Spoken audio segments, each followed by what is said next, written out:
Hello and welcome back to the channel. My name is Ade and I've done my normal own goal once again. Just one moment.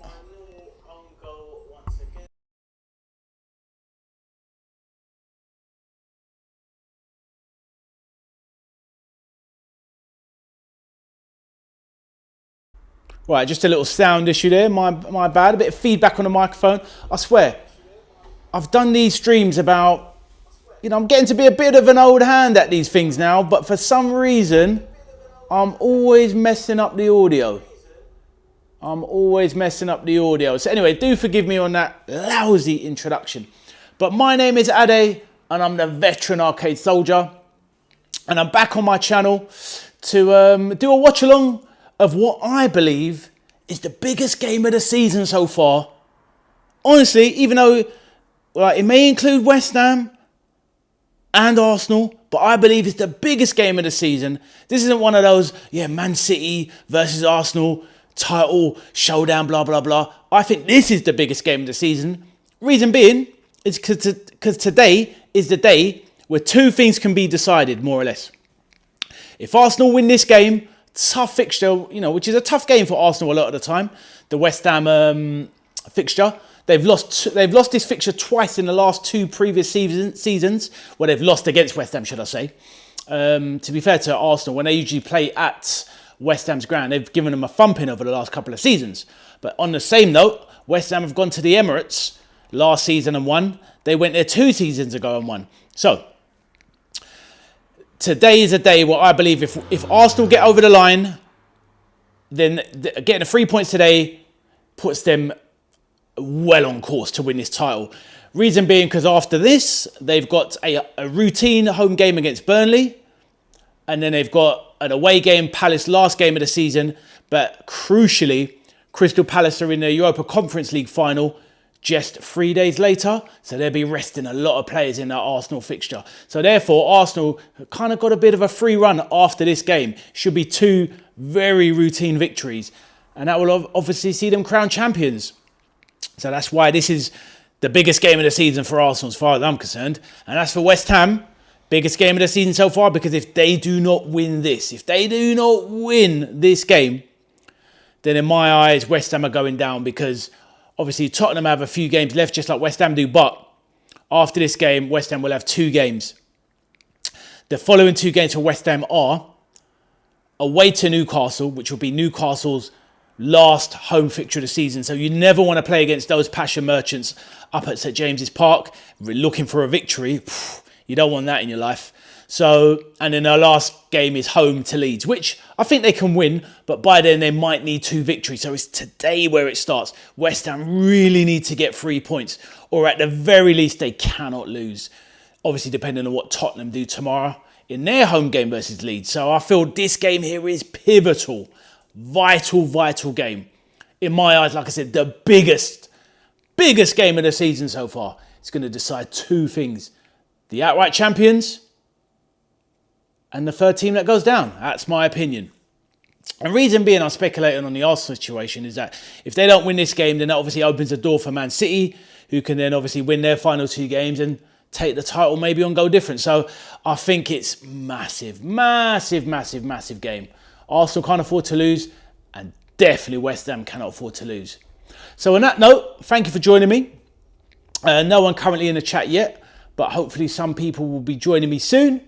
We're just going to take a small break. I'm going to load up the browser and go through the team sheets with you. So just give me one moment.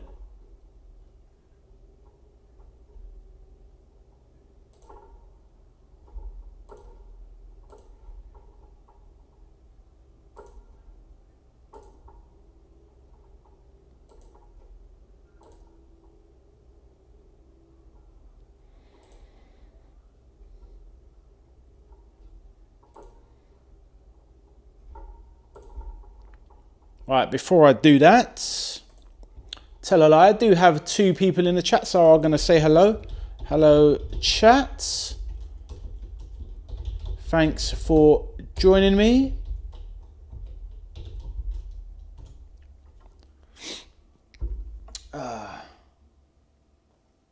Right, let's go through these team sheets. Right, so we start with West Ham. Manager who is obviously Nuno Espirito Santo. Their formation, they're playing a 3-4-2-1 system. And they've got Hermanson in goal. And they're going with the 3 centre-backs, which is Axel Disasi on loan from Chelsea.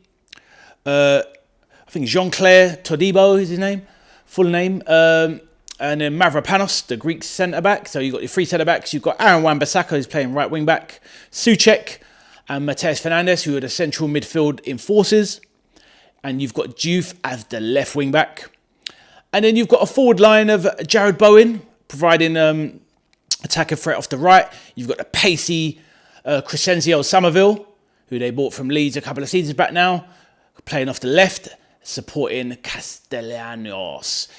Up top, who hasn't really kind of hit the ground running regarding goals and whatnot, but as you know, he's a willing customer, put it that way.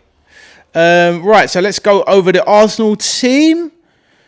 Obviously, we all know the manager is Mikel Arteta. Right, so they're playing a 4-3-3 system. You've got Raya in goal. Ben White at right back. Ben White has kind of taken over the role from the injured Timber, the very absent Timber. He's kind of starting to slowly find his feet. I did say on my last Arsenal Watchalong that I do believe that Ben White, that is a little bit past his best. Too many injuries, and I believe he probably should and will be moved on, maybe in the summer. Anyway, Ben White at right back, William Saliba and Gabriel Magalhaes, a centre-back duo. You've got Ricardo Calafiori playing at left back. Midfield, we have Eberechi Eza, Declan Rice in the middle, and Miles Lewis-Skelly, who is really solidified his place, come back into the team recently, the young man, and he's holding down the left central midfield role. And then up top, you've got Saka, who's recently come back from injury, scored a great goal in the Champions League and a great poacher's finish in the Champions League during the week against Atletico Madrid. That saw them through to the first Champions League final in 20 years, the Gunners. You've got Victor Gyökeres up top, who's been in fine form over the last few months. And then off the left wing, you've got Leandro Trossard. Right, so that's the 2 teams. Look at the subs bench now. So on the Hammers bench, you've got Alphonse Areola, the backup goalkeeper. Got Kante, Max Kilman, Got Magassa, Pablo, Freddie Potts, Skulls, Carl Walker-Peters, and Callum Wilson, the striker that doesn't seem to be able to do 90 minutes anymore, but is kind of reliable for a good 30 minutes. And, you know, if you need a goal, he's a man that West Ham obviously can throw one towards the end of the game. Right, the Arsenal bench, Kepa Arrizabalaga. That's good. I butchered that. Kepa Arrizabalaga. I can usually say it if I don't read it. The backup goalkeeper they bought from Chelsea, 5 million they paid for him. Got the teenage prodigy, Max Dowman, who's just recently turned 16, I believe. You've got Kai Havertz on the bench, Piero Hincapié, very versatile centre-back stroke left-back. Noni Madueke, Gabriel Martinelli, Christian Mosquera, Martin Zubimendi, who doesn't seem to be able to get back in the team as of late. And the captain on the bench, I've said it before, the man I believe is the worst captain in Premier League football history, Martin Odegaard. A good player, but he is the epitome of what is definitely not a captain. So, that is the lineups, and we've got 20 minutes till kickoff. So I'm very much looking forward to this game. Like I said, I do believe it's going to be the biggest game of the season, really. It defines so many things. Who stays up, who's going down, who's going to win the title, who misses out. So I'm going to put my prediction in the chat. Oh, hello, Gary. How you doing, mate? This is your team, Arsenal, so thanks for joining me. Hope you're well, mate. Hope you're well, bro. I'm going for a high-scoring 2-2. I just don't believe West Ham is going to be able to keep Arsenal out, but West Ham have got to play for their lives here. They need something, and they just need something. It's do or die for them, as far as I'm concerned. It's do or die, because I just don't believe they're going to beat Newcastle And then obviously you need a bit more than just 3 points in the last game of the season. So they need something today. So will they get it? But yeah, that's what I'm going for. I'm going for a 2-2. So, yep, I just put the team sheets back on. So obviously we've got a 4:30 kickoff at the London Stadium. And they're just starting lineups. So just give me a moment and I'll be back shortly.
My God, I've been on mute the whole time. Oh my God. Can't believe it. I've talked for 10 minutes solid and I've been on mute. Unreal. Unreal. What I would say is in the last 10 minutes, I talked a lot of sense and I talked a lot of stuff. But that's gone down like a ton of bricks. Well, I'll say to the people in the chat, you could have given me a warning and said that you couldn't hear me. Jesus. But fair enough, you might just be listening to me in a car or something. But anyway, Cam MB, nice to see you again. And Gary, yeah, good to see you, bro. I know both of you are Arsenal boys, so you're looking for the win here. I'm going to give my vocal cords a rest because honestly, I've been spouting off for the last 10 minutes. And I've already got, my throat's already seizing up. So give me a minute. I can't believe that faux pas. I've got to keep checking my microphone because I've done this before. And I don't want to do it again. But anyway, bear with me and I will be back shortly. Own goals. Maybe we'll see own goals today, Riri Z. Right, I'll put the teams back on the screen for you.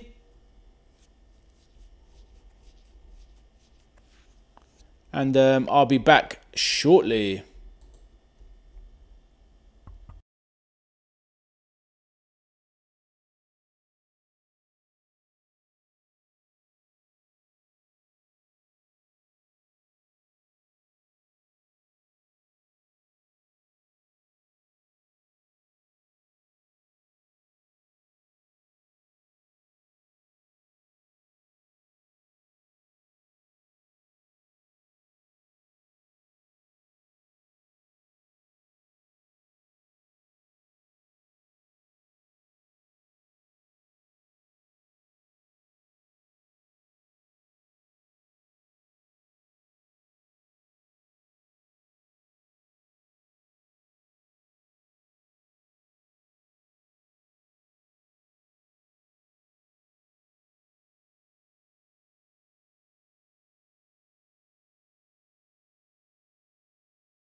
I'm back again.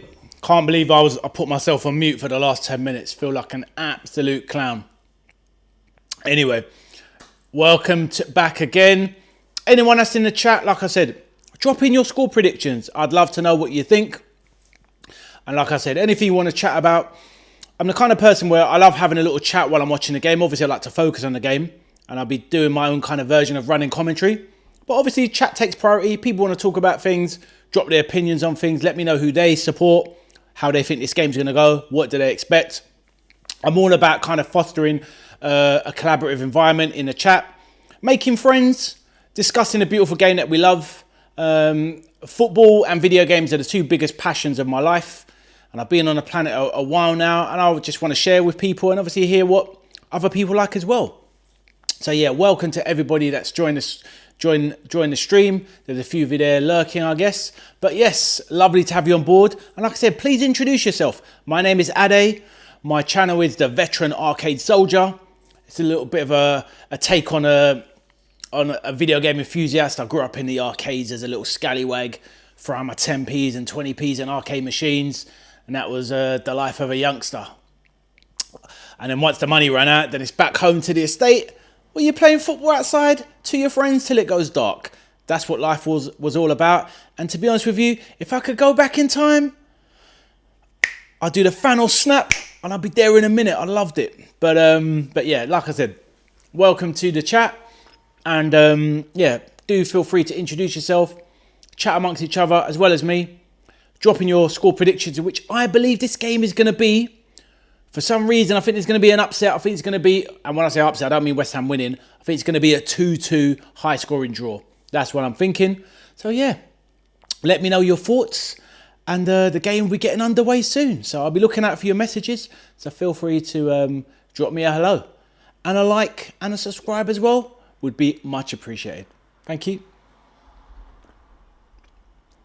So we'll have a little look at the, I'll put the lineups on the screen just one more time.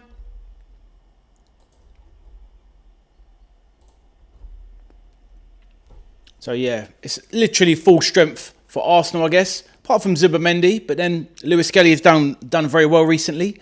And then the rest of the team pretty much picks itself, barring injuries. Maybe a question mark over Trossard, but obviously Mikel Arteta is favouring Trossard at the moment. And Martinelli is very much a substitute, as he has been most of the season. So, you know, big game for West Ham. Can Jared Bowen, usually their main man, the one that they place most of their faith on, the one that usually delivers, can he pluck something and break down this stubborn Arsenal rearguard? And how is Dizazi going to handle, you know, the trickery of Leandro Trossard and Mavropanos? How's he going to fare up against Bukayo Saka? So yeah, it's very interesting, very, very interesting. So yeah, I'll be getting ready to start the timer soon. We've got just 3 minutes till kickoff. Let's have a look and see what's happening at the moment. I think they're doing a minute silence. No, I'm mistaken. I thought they were paying tribute to somebody. But no, they're not. So yes. Right, so I'll put the two teams up there. I'm just going to take my last preparations, a last toilet break before the start of the game. And then we'll be diving into it. So like I said, get your comments in the chat. Feel free to say hello, however you want it. It's here for you, as well as myself, to interact.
The players are in the tunnel, all pally, some of them. Some of the French boys, Saliba, Todibo, greeting each other, would have played each other back in their days in Ligue 1. Same with Gabriel Magalhaes, he would have played against Todibo as well. So yes, the players are walking out now, getting ready for the big kickoff. Yeah, I've been looking forward to this game. You know, all week really, just as much as my own team. I mean, that's the thing, sometimes in football, you get those periods where your own team isn't playing. You know, I'm a Liverpool fan, as I've said. So people that don't know me, I'm a big Liverpool fan. So I'll always be watching and covering Liverpool games. But sometimes your games aren't as important, really. They're just important to you. But this is a game that is, you know, this is a big game worth covering. In my eyes, I think it's the biggest game of the season. Like I said, decides who stays up potentially, and decides who's going to win that league title. So, yeah, massive game.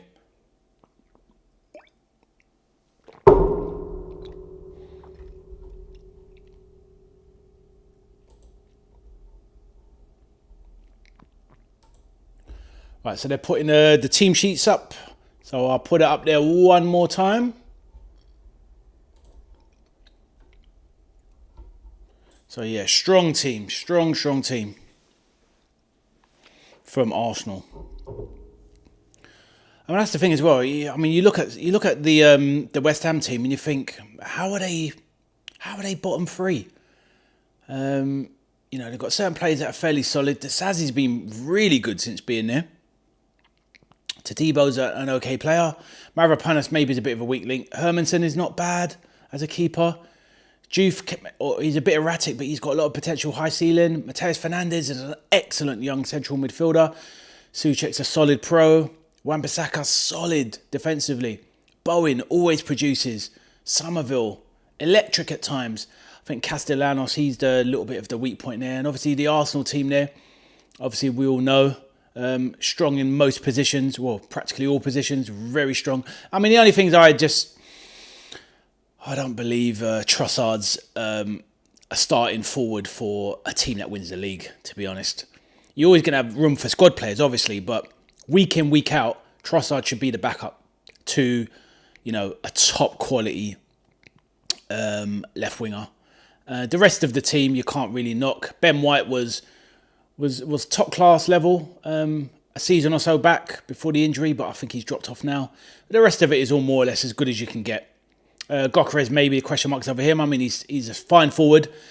And yeah, I think he should be a part of a rotation of, I think he should kind of be, I still think you should have a better starting striker than Gyökeres, but I mean, he's he's proven he's good enough to get over the line. So, and obviously Saka's a quality player, even though I do believe there's question marks about how long he's going to remain at the top of his game with all the injuries he's had in his young career. So yes, it is what it is. Right, the game's about to begin. As the bubbles blow around West Ham.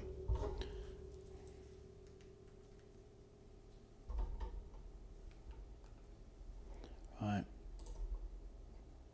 Let's get my timer ready.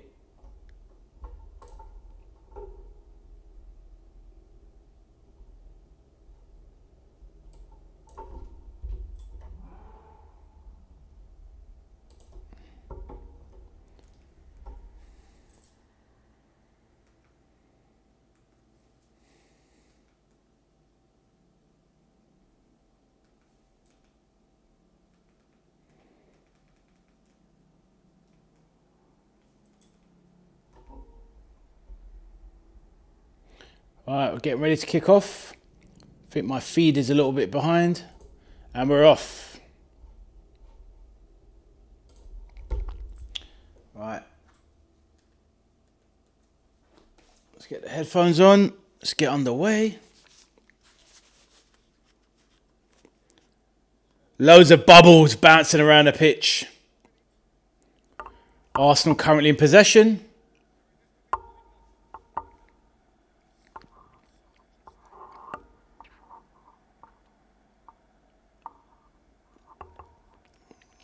Arsenal just knocking it around in the early stages.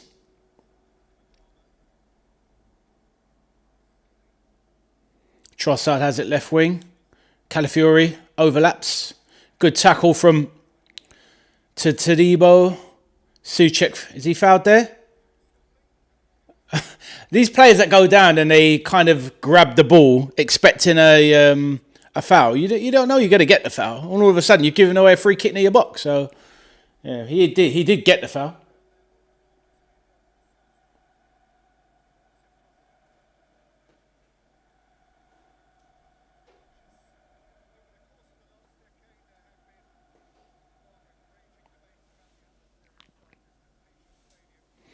Right, big boot forward. Declan Rice heads the ball away.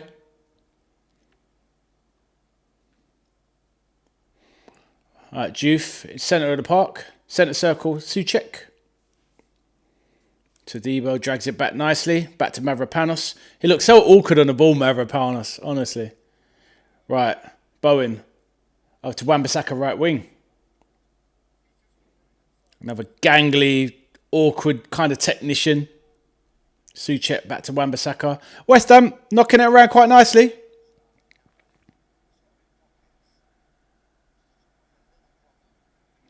Juve. Own half. Plays it long out to the right wing. Beautiful cross to Wan-Bissaka. Lovely ball. All right. Calafiori wins the throw. Good start from West Ham. Good start.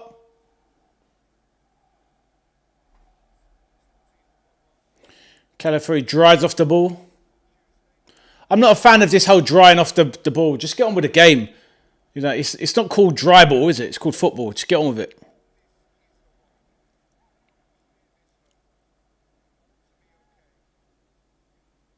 All right.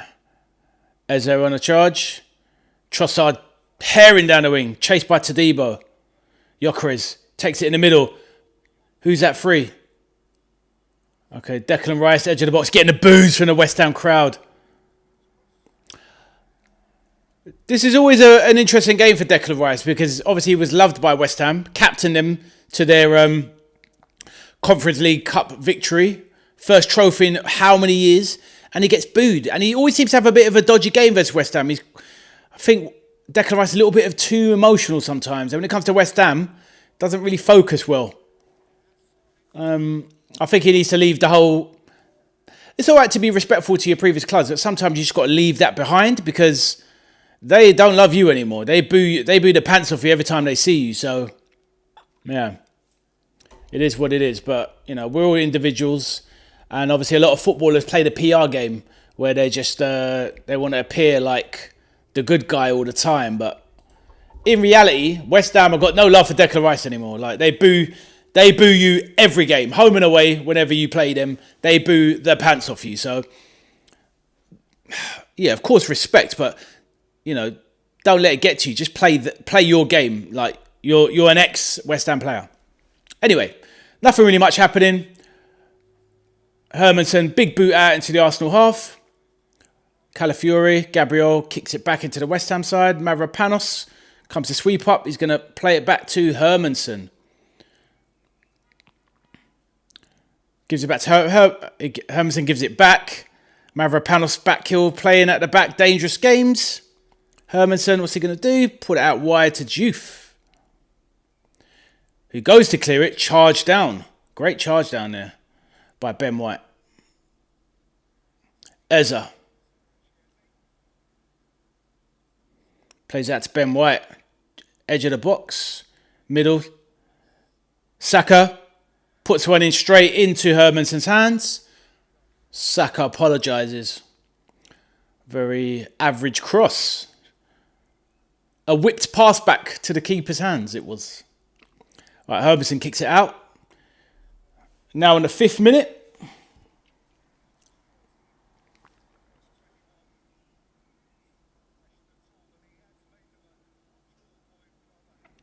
Cameras are showing Espirito Santo. He's done fairly well since coming in. Maybe they took a bit too long to make that first initial sacking, but right, being played around by the two Arsenal centre backs.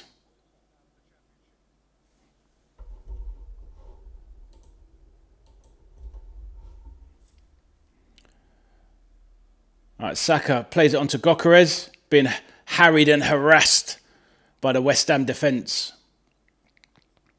Declan White booed. West Ham fans passionately booing every time Declan Rice touches that ball. All right, Gabriel steps over into the West Ham half. Ball played by Trossard across its centre circle now. Declan Rice. You always know when he's on the ball because of the boos are coming blaring out. Arsenal just controlling a bit of possession.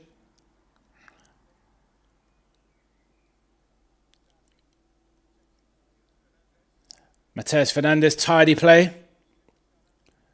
Right, big long clearance by Todibo for Wan-Bissaka to chase.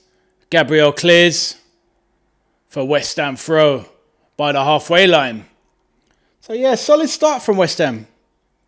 Both teams looking solid and both teams look very, very solid, very organised.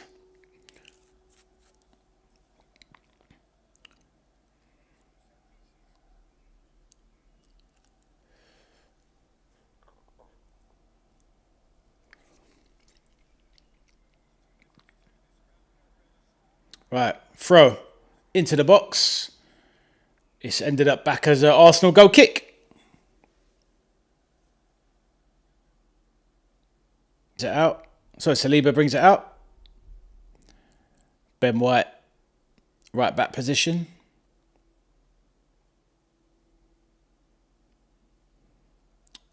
Saliba.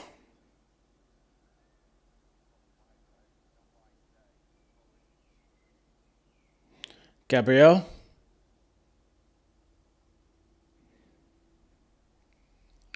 Miles Lewis-Skelly plays it back to Ben White. Skelly centre circle. Threads one through to Calafiori, who's playing quite advanced. Oh, great ball from Trossard. Calafiori into the box. Oh! Mavropana shut him down. He was looking for his left foot. Great pass from Trossard. Threads a brilliant pass for a great run from Calafiori. And the ball rolls across him and he tries to take it with his left. Just hit that with your right foot. Easy finish. One-footed players, honestly. No confidence to hit with his right. If he goes early with his right, routine goal. Routine goal that would have been. But anyway, it gave Mavropanos enough time to get back, make the block, and it's gone over the top. Right, Declan Rice taking a corner from the left side. Great ball into the box. Off the line. Oh, off the line again. Big. What is going on? Pinball in the box. There's a charge down. Wow. West Ham survive. First corner, they're all... Great header from Trossard. Jeez. So much happening there. Hits the bar. Did the keeper get a hand on it? Pinball in the box. West Ham struggling from the first. Let's have a look on the replay. Comes all the way. Trossard. Bang. Oh no, it's a save. He pulls it out. Great save.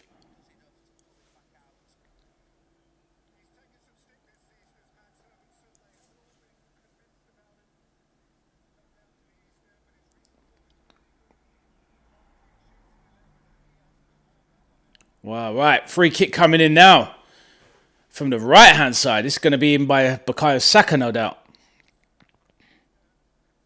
Obviously, we all know that Arsenal are known as set-piece FC this season.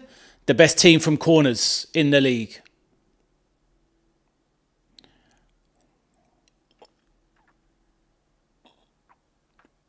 All right, Saka floats one in. Oh, flicked on by Gabriel, but it goes over the top.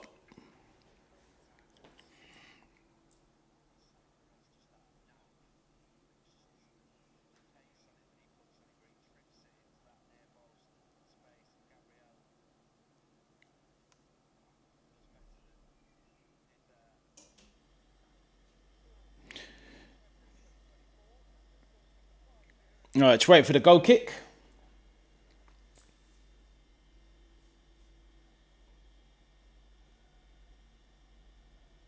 All right, cleared into the Arsenal half.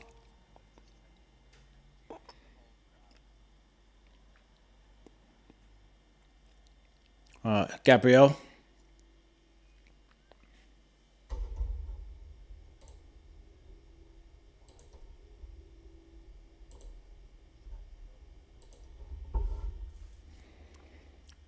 Already, Arsenal had 6 shots. I don't even... Yeah, wow. I guess it would be, I suppose, yeah, with the Calafiori and the Trossard header. The Gabriel header, so yeah, all counter shots. It just seems they came in a very quick cluster there. Those Arsenal chances. All right, we're in the 12th minute. All right, Miles Lewis-Skelly jogs forward. Gyökeres takes the ball, passes out to Trossard, edge of the box, cuts inside, put it onto his right, plays it back. Gabriel. Saliba. Arsenal controlling the play now. Getting dominated here now. Saka, Rice. Rice on the wing. They can't get near Arsenal at the moment. Just staying in their shape. All right, the ball's back in Arsenal half. Over Trossard advancing down the left channel.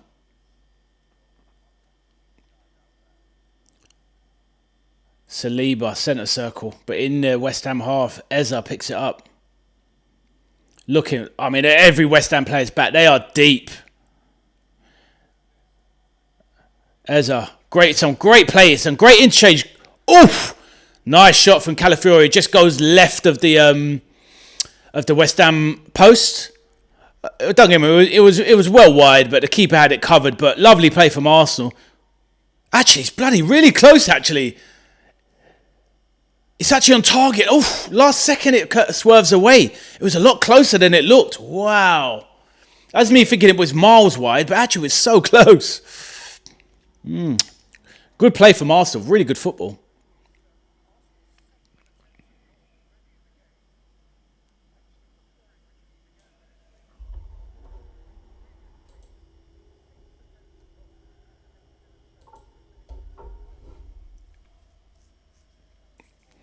All right, Calafiori near the halfway line.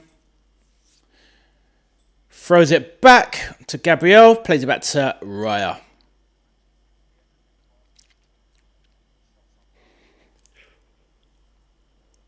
Saliba plays one risky one across the back line.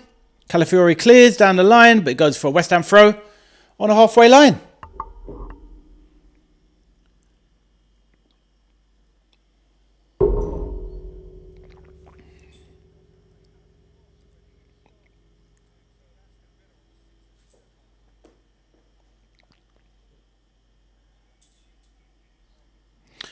Just need to update somebody.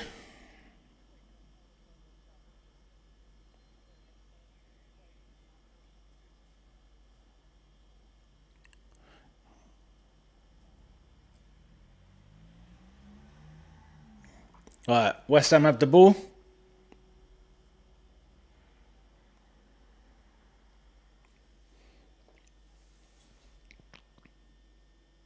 One of my West Ham pals is texting me, asking me, am I watching the game? I'm like, bruv, what are we talking about? I'm doing a live commentary of it. You should be in there supporting me. Right.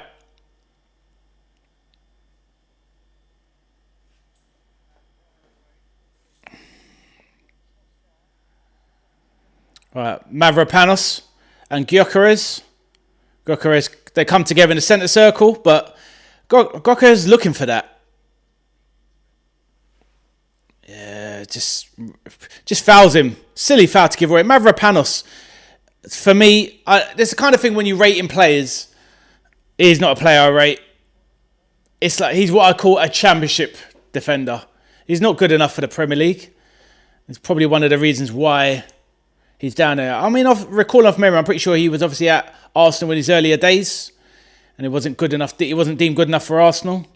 So obviously he's moved on to pastures new. All right, Lewis Skelly, centre circle to Eze.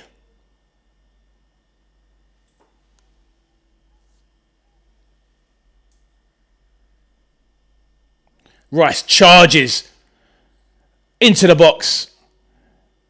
Saka, edge of the box. Eze, centre. Lines one up. Charged down by Bowen.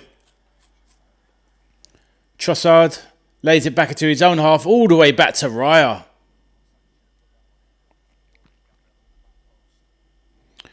Raya well out of his box, but puts a big kick forward, trying to keep West Ham penned.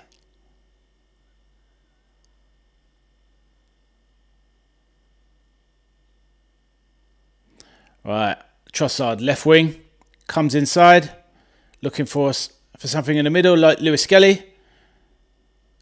Nice composure from him. Getting charged down by Castellanos.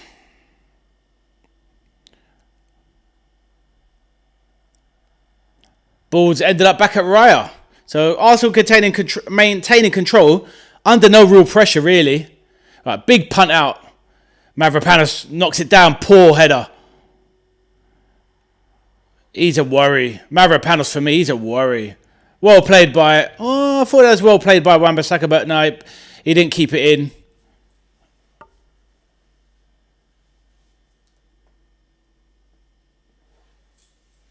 All right, Trossard. Left wing gives it to Declan Rice, who gets his boo. Has Declan Rice got a long throw in him? I'm not quite sure. Let's have a look.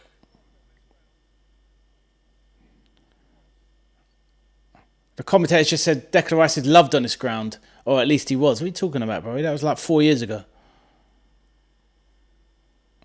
So honestly, some rubbish comments. Stick with me. I'll give you some proper commentary. People chat some absolute faff. Right. Oh, good ball by Rice. Plays in Skelly, who charges past... Oh, well defended. Charges past Mateus Fernandes, who hustles and handles Lewis Skelly. Good strength from Mateus Fernandes. Holds off Lewis Skelly, who was in the 6-yard box, and lays it off for a goal kick, of which Mavropanos now has it from Hermansen, who launches it into the Arsenal half. Castellanos looking ineffective up top. Raya clears the ball.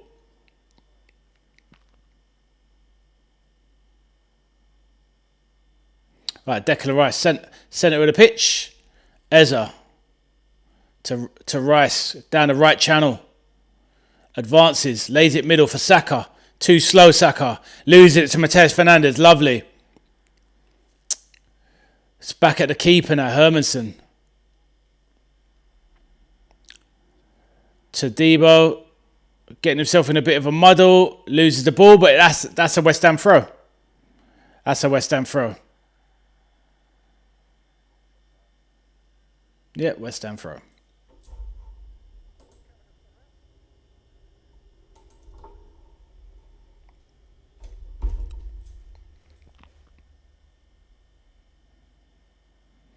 Wan-Bissaka launches one forwards. Big boot into the Arsenal half.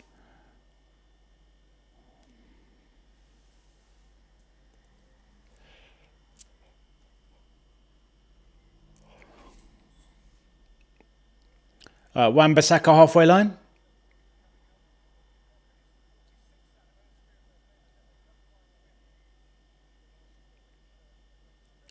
Right, Souček launches one up high. Air ball at the moment.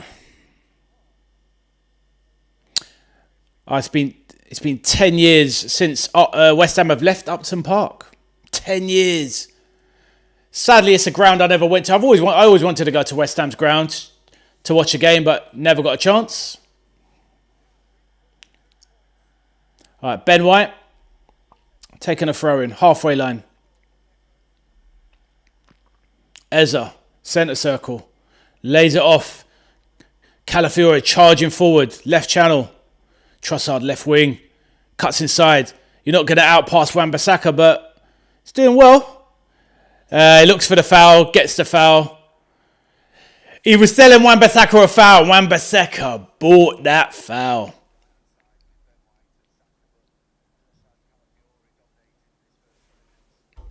Right, a little replay showing. Cagey game from West Ham.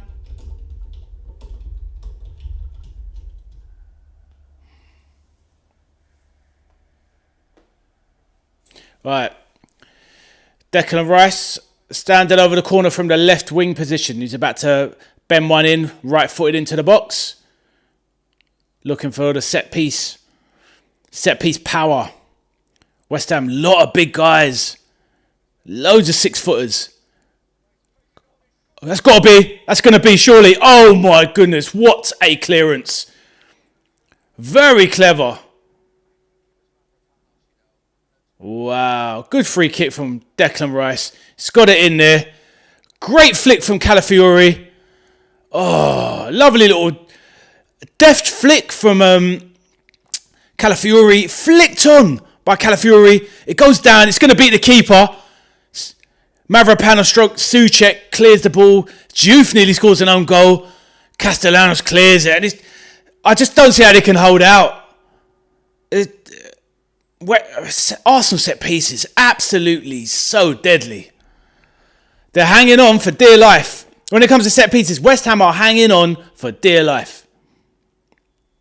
Right. Right wing, Ben White. Good ball into the box, but cleared by Axel Disasi. West Ham just can't. They can't get a foothold in the game. Penned in. Oh, great win by Somerville there. And then Mateus Fernandes as well.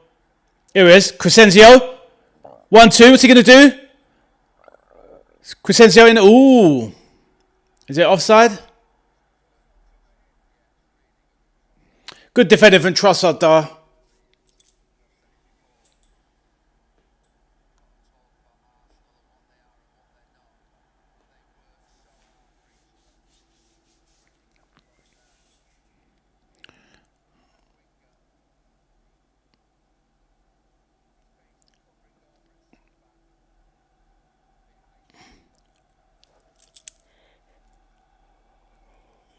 Really good defending from Arsenal there. Trossard, the left winger, in the left back row, stopping a good through ball to Crescenzio Somerville. So fair play. Ben White down, getting some treatment. Players having a water break.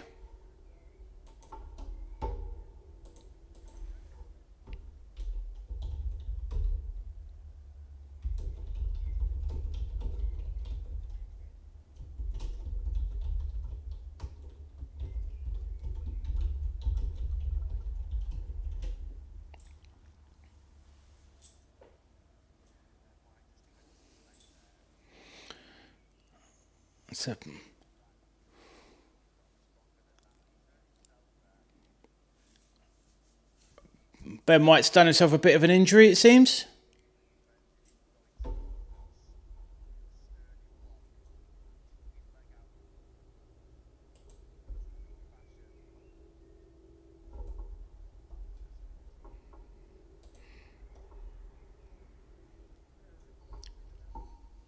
Yep, I agree, Cameron. Thank you for your comment.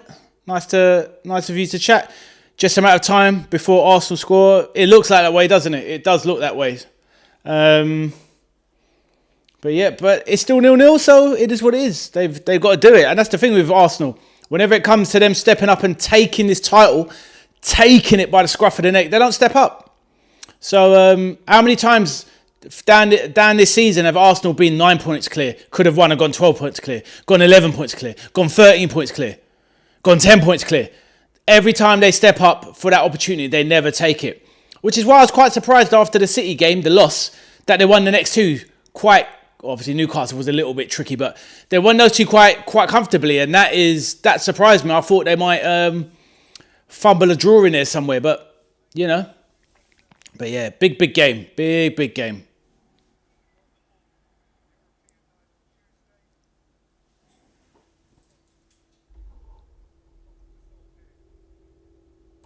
So is Ben White going to continue?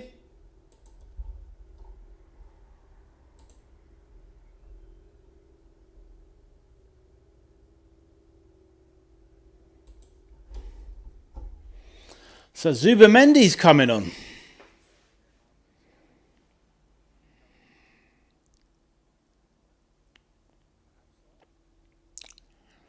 All right, so looks like there's going to be a change of a player position. Ben White's going off with an injury. Zubimendi's coming on, so he'll provisionally probably go into midfield, obviously, and will stay in midfield. And then maybe Lewis Skelly will go right back, maybe? Bowen. Oh, West Ham players getting each other's way.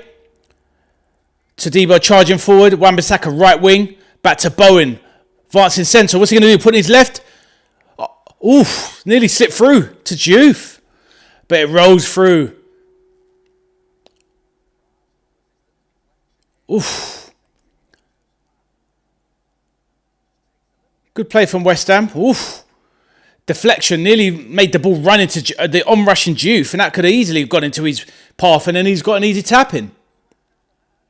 Hey, Florian, how you going to do, mate? How you doing, bro? Nice to see you. Hey, you never walk alone, brother. That's it, mate. Florian, you're a Liverpool man, yeah? What do you want? What do you want the game, Florian? What result do you want?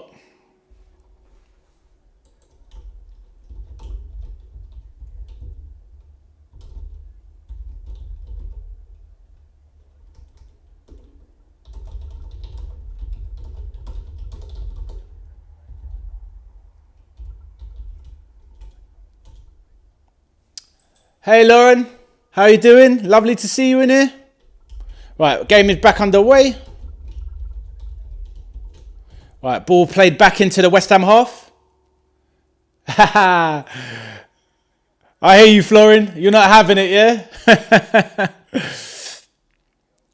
Thanks for joining us, Florin. 2-1 West Ham. Do you know what? I've gone for a 2-2 prediction beforehand. Now that the game started, I can't see it myself, but, you know, I'm assuming you obviously don't want Arsenal to win the league. So, yeah. I'm not sure if you're watching it in the background or you've got me on as well. But, yeah, it's mostly Arsenal domination. But yeah. But I love to see the YNWA, man. You never walk alone, brother. That's it. Yeah, nice to see you again, Lauren, as well. So, yeah, everyone that's just joined, Lauren, Florin, nice to see you. Please drop a like on the video and please subscribe to the channel. All helps with the growth. Thank you very much. And obviously, while you're here, please drop in your comments, questions, anything you want to talk about. I'm happy to chat around the game as well. So Arsenal have the ball halfway line. Played up to Saka. The breaking play is kind of disjointed Arsenal's play. I hear you, Florin. I hear you. I mean, Arsenal caused me a lot of pain growing up. They're the team I dislike most after Manchester United. My hit list is Man United at number 1, my hit list, Arsenal 2, and Everton 3.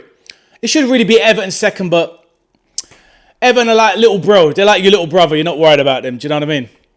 Right, Rice plays one in. Eze goes down, looking for a foul. Referee doesn't bite. Souček back heel. He's fouled. Referee plays on. Oh, lovely back heel from Crescencio. Malik Diouf, can he see Wan-Bissaka wide? Puts the ball across. Good. Unlucky. It was a difficult ball running at full speed.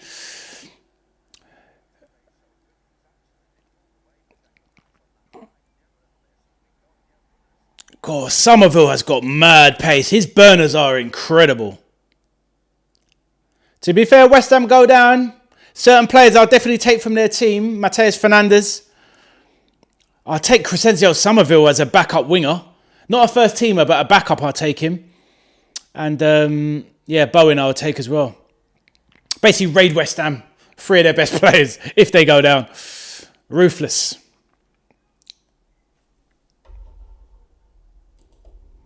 So the game is starting to fall into a pattern. It's back in the hands of Hermansen, who throws one out wide to Diouf. West Ham gaining in confidence. And the Ben White going off has really kind of disrupted Arsenal's flow. We're half an hour into the game, 31 minutes.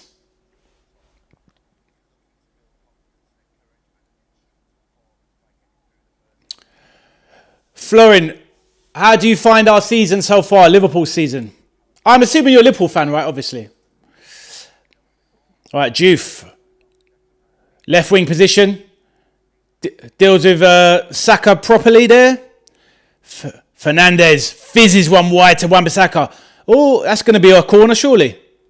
He tries to do a lofted pass straight back into the box, but he mistimes it and he kicks it straight out for a goal kick.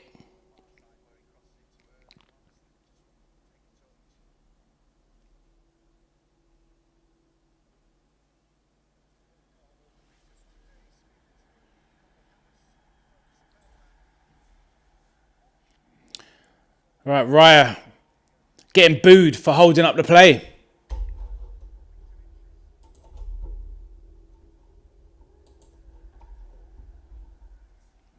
Right, Arsenal have the ball halfway line.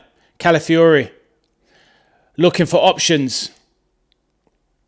West Ham are finally coming to the game. Gabriel Magalhaes over to Saliba, to Lewis Skelly, who has dropped into right back position. Declan Rice occupying the right channel. Back to Saliba, centre circle. Gabriel. Back to Saliba. Getting harassed by Castellanos.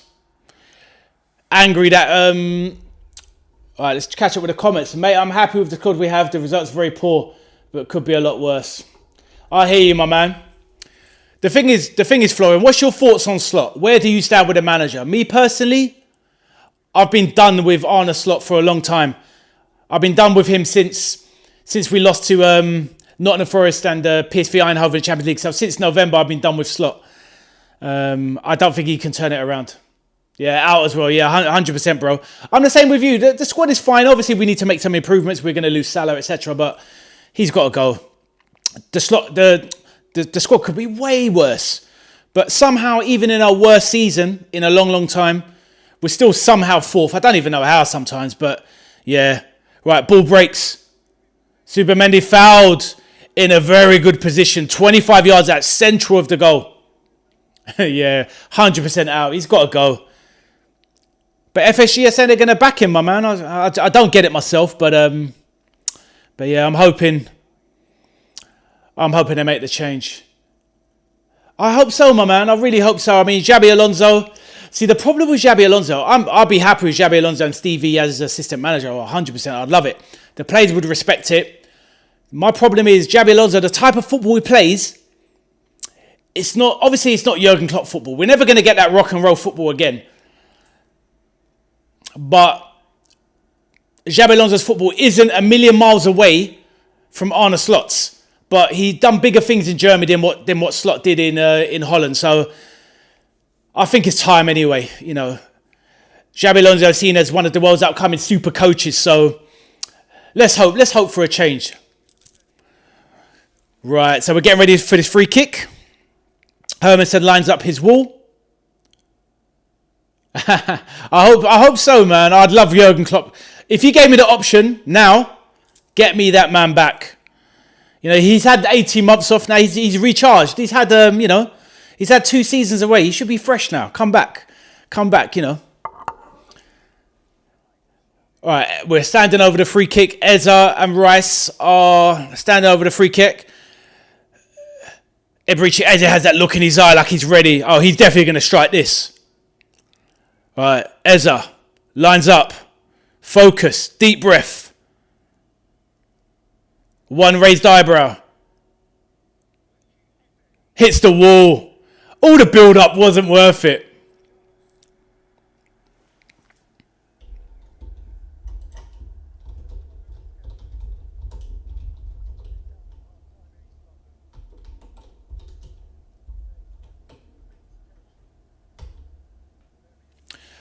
The thing is though, Florian, you see obviously with the Arsenal or City situation, I imagine you don't want either team to win the league, but obviously one of them. But you'd still, even though Man City caused us so much pain in the last 10 years, they stopped us winning multiple titles, you'd still rather Man City win the league than Arsenal? Me personally, I'm hoping that Man City win the league and then they get stripped of the titles anyway. So that's what I'm hoping. Right, Somerville driving into the box. It kind of falls over himself and knocks a shot wide of Raya's post. Kind of was overthinking the situation there. But West Ham are well in the game now. Somerville. Should have done more. Is that a corner maybe? Nicked off of Saliba?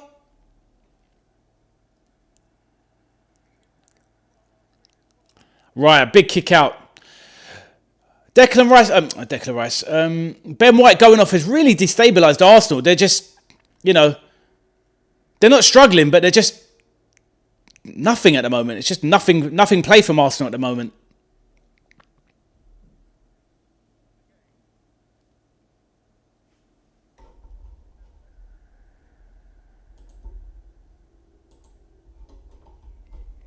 Lovely to have some people in the chat.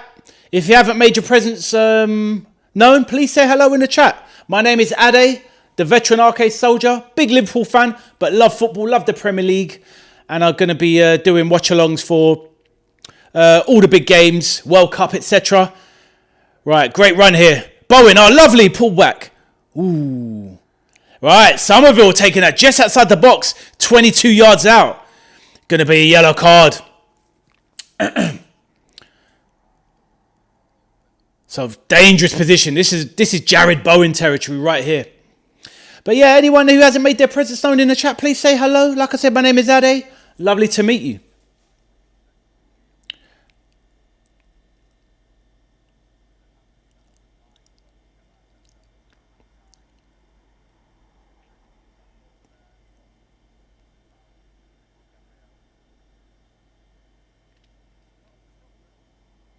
How is that a Somerville card? What? Weird for me. So Florian says, don't know really.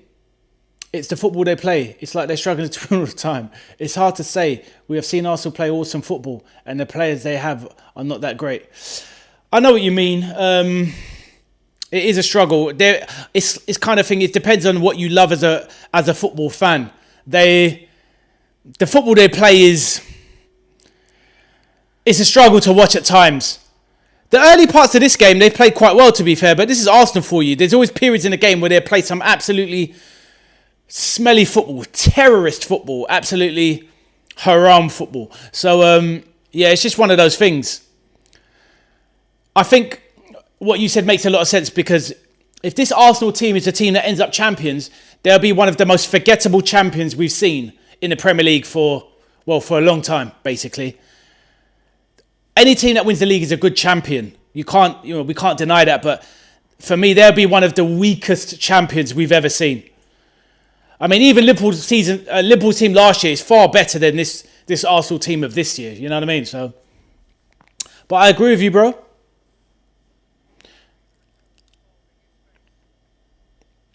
All right, ball out of play. Yeah, exactly. And this is the beautiful game, isn't it? We've all got our opinions and our reasons for why we like the things we like. I don't know how old you are when you started supporting Liverpool. I've supported Liverpool since the 1980s, a long, long time. And I grew up in a time when they were the biggest and best team, played beautiful football. I was a kid at school. I wanted to be John Barnes. Do you know what I mean? And it's like we all follow our teams. But I can't imagine, funnily enough, I grew up next to Arsenal. That's where I grew up. And when I grew up, they played the worst football ever. And I can't imagine being a little kid again, living near Arsenal, wanting to follow this team. Because they are awful to watch in general. Ball breaks a heavy challenge on Gyökeres, who goes down in a heap. But West Ham have done really well the last 15 minutes. Really well.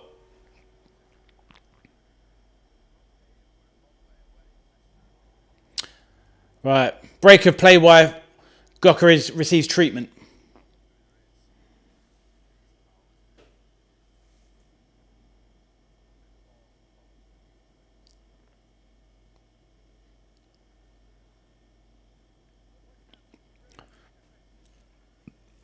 So 41st minute, 4 minutes. And we're going to wait to see how much additional time there's going to be.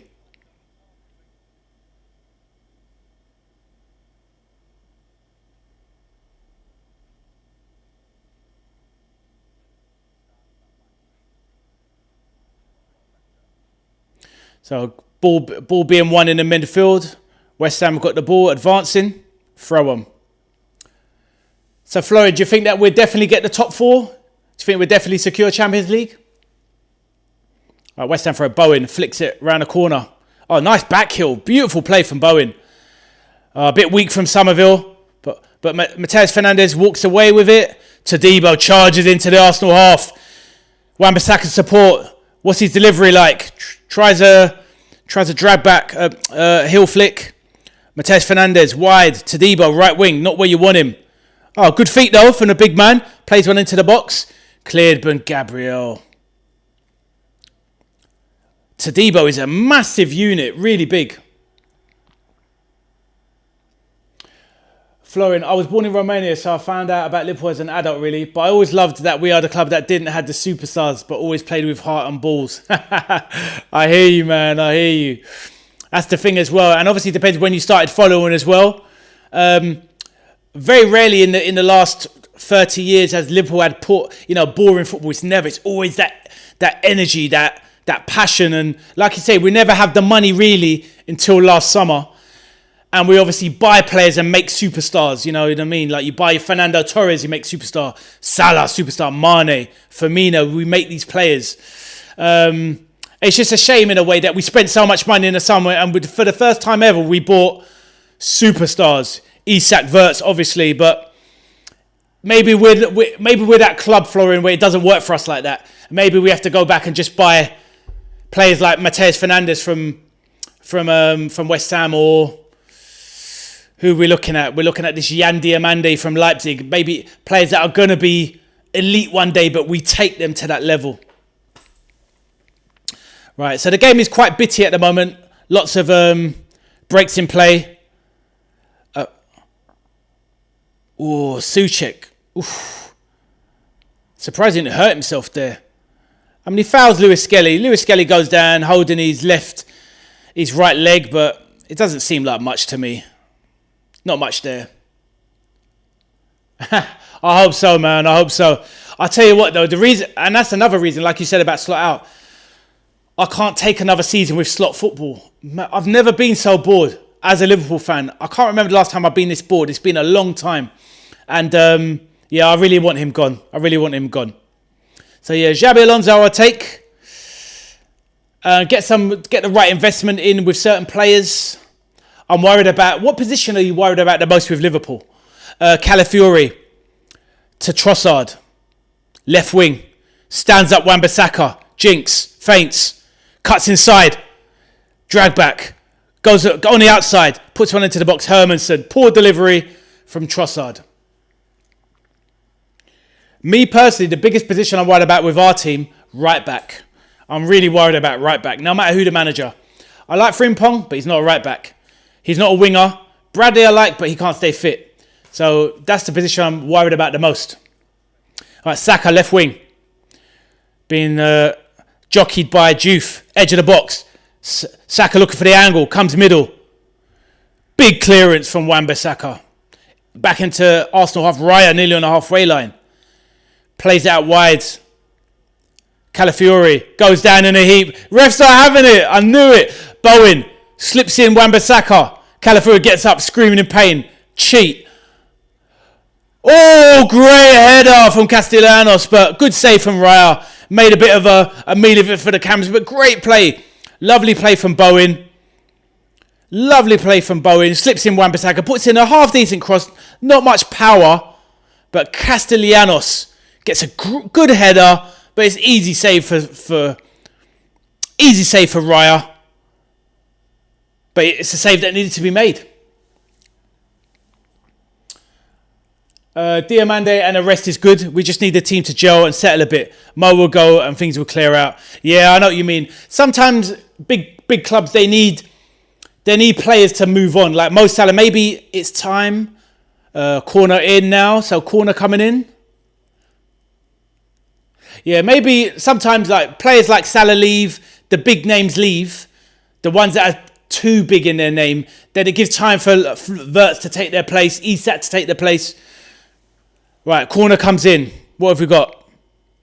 Juve puts one in. Good punch out. Fernandes in, it's going to drop. Oh, into Raya's hands.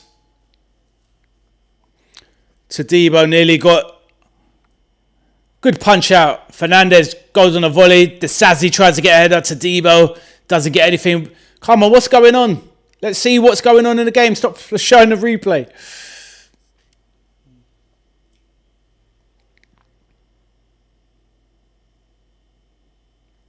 Also, as well, with our team as well, obviously Diomande is the top target, apparently. Obviously, we're going to need a few wingers. 100% he could have. Arne Slot has made some ludicrous decisions. At the end of the day, he hasn't handled the Mo Salah situation well. Obviously, Mo Salah, sometimes you can't be entitled to just assume you're going to play all the time. And if you're dropped, nobody's big enough to be dropped. I've seen Steven Gerrard get dropped for Liverpool. Do you know what I mean? Anyone can get dropped. So Salah didn't help himself in that respect, but it's the brand of football that Slot hasn't helped himself out with. So West Ham in the bite in the challenge. Bowen. This game's really bitty. Arsenal players going down too easily. It's just get up, get on with it. But yeah, so obviously Diomande we're linked with.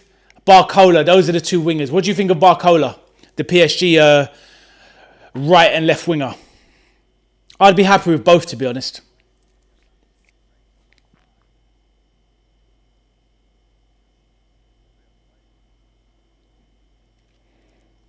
I think Arsenal have been looking for a lot of fouls recently.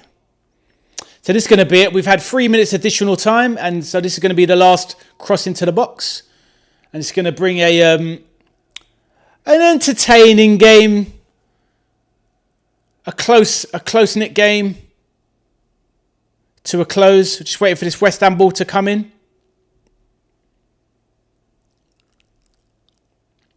Right. Fernandes pings one into the box. Cleared. And that is half time. Let's pause the clock there. Reset the timer for the second half. Get ready.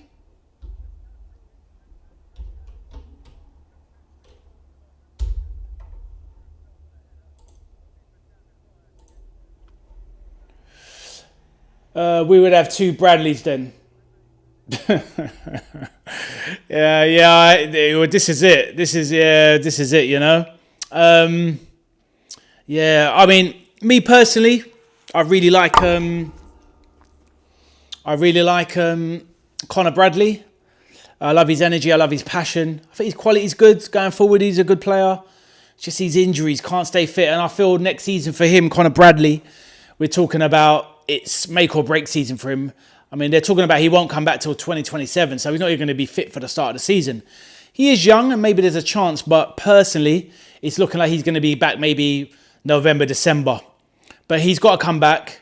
He's got to have a run in the team. He's got to stay fit. If he can't stay fit at all next season, it's sad, but you've got to call it a day because the best ability in football is availability. So you've got to be available. There's no point having 21-year-old Lionel Messi and he doesn't play, he doesn't get on the pitch. There's no point, right? So, yeah, we need players that are fit, healthy, strong.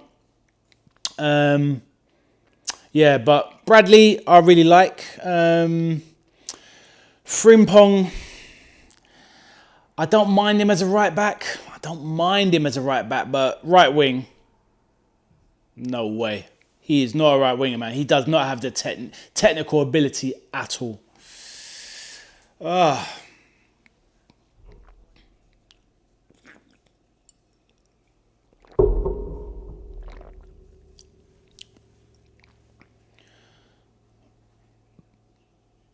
Everyone else in the chat, please get involved in the chat. Myself and Florian have a fantastic conversation. It's veered away from the West Ham Arsenal because the 2 Liverpool guys have taken over the chat. You think he could be good? I mean, obviously he's got the pace. But the problem with his pace is that he doesn't have anything. He doesn't even really have a trick to go past somebody. Yeah, he can knock it past you and run past you. But if you're a semi-quick right back, if you're a semi-quick left back or left-sided player, you know, if you stand back off of Frimpong 5-6 yards, you know, he's going to struggle to get past. So for me, right wing, that should be absolutely emergencies. Or next season, Frimpong, if he's going to play right wing sometimes, it has to be Carabao Cup. First stages of the what's called FA Cup. Maybe a dead rubber Champions League game. You know, once you're through in the Champions League, then he can play right wing or something like that. Exactly. That's exactly right. 100%, bro. I agree with you 100%. Yeah. I was going to ask you something about Liverpool. It's gone off my mind.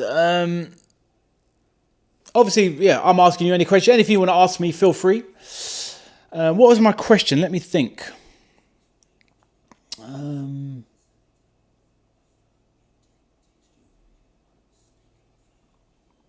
Oh, that was it. If you're thinking of something, obviously feel free to ask. What do you make of Giorgio Marmadashvili as the goalkeeper? What do you think? I'm worried, man. I'm not convinced, brother. I'm not convinced.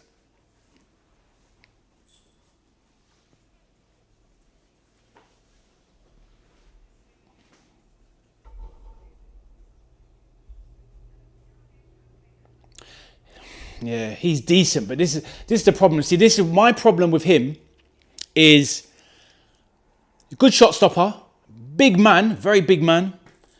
I'm worried about how he commands the box, and sometimes I see he just doesn't come off his line, and he's just like, I'm screaming at him sometimes, come off your line, get the ball. But he's very guarded. But obviously as well, the problem for us is that we've had 9 years of Alisson or 8 years of Alisson.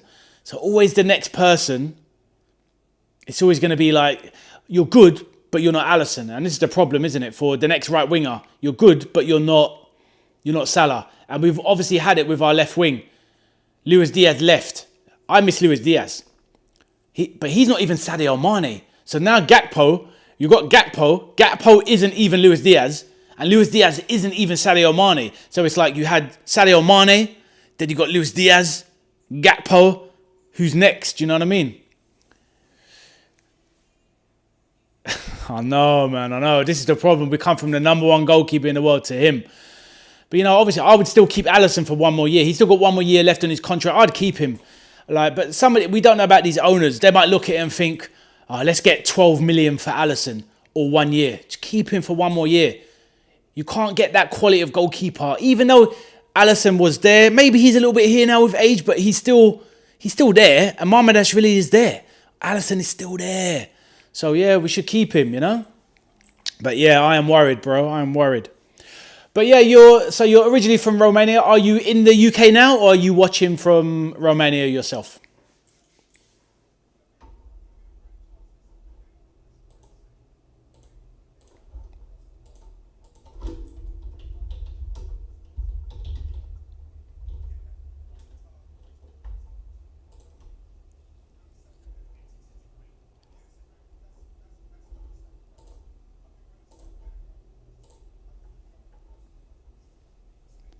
Right, I'm going to keep an eye on the chat, but I'm just going to go over the halftime stats. My usual thing of going over the halftime stats. So let's bring it up.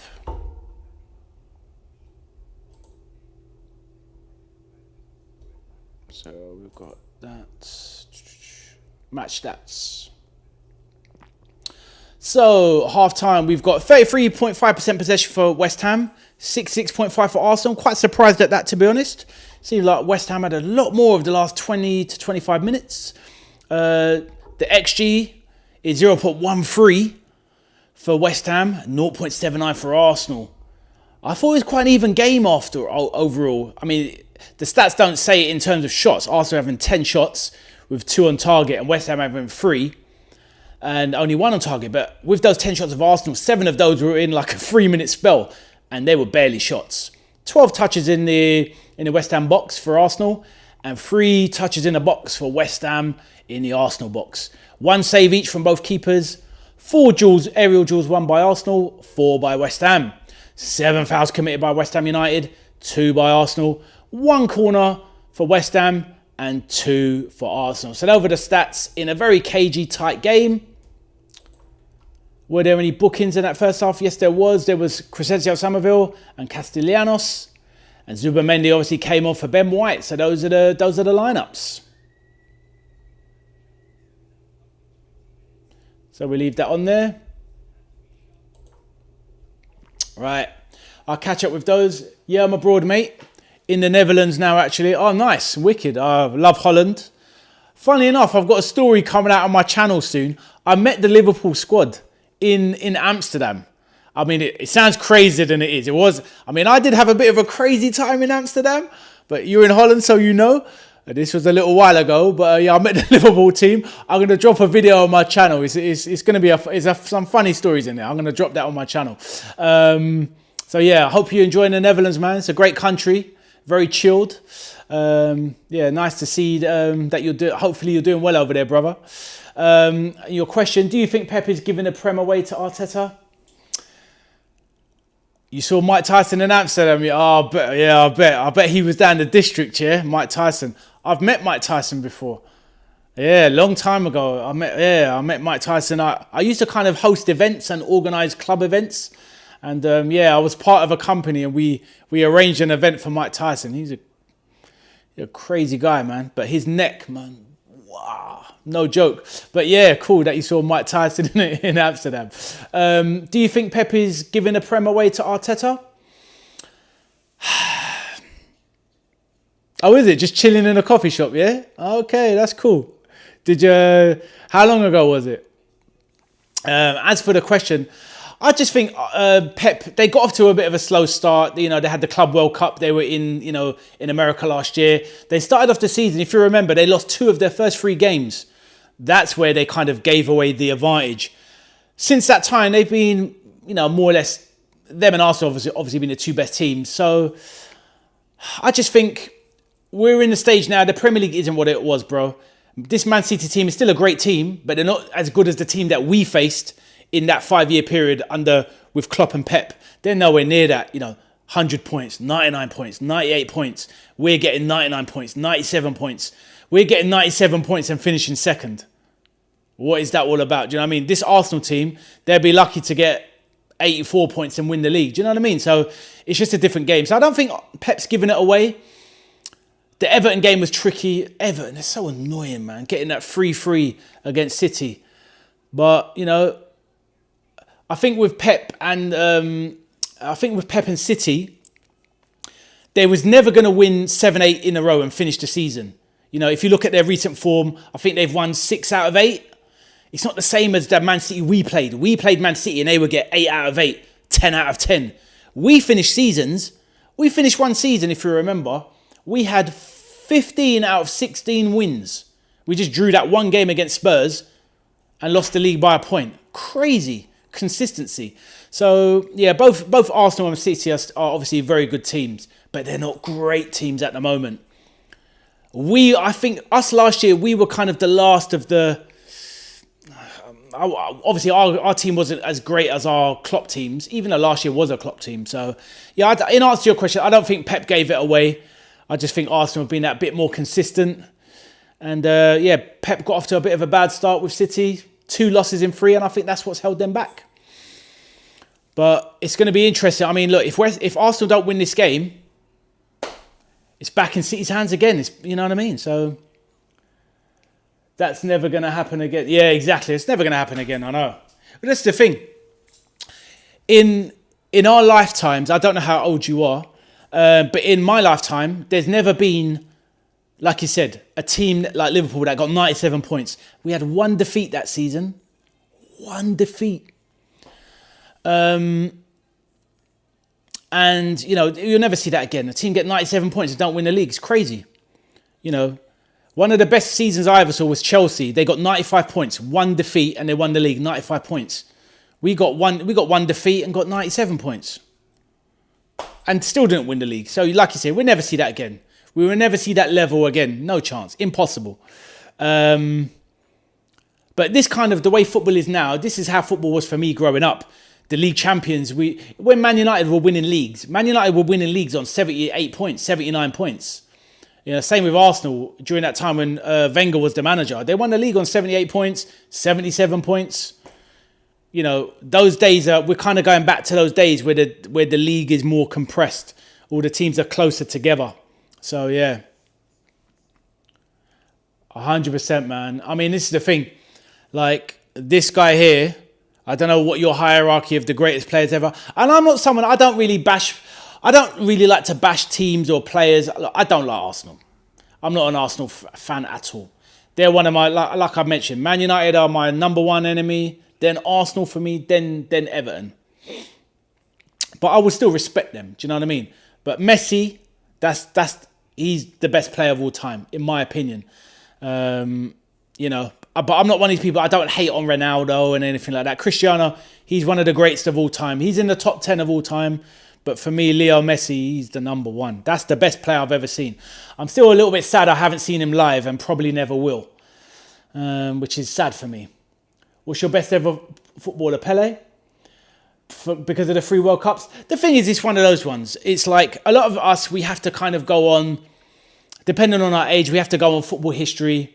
Now, I never saw Pele play live, so I can't say for me it's the best player ever, but going on achievements, obviously winning 3 World Cups, it's a fantastic achievement. For me, in the debate back in the day, I saw Maradona play, obviously on TV.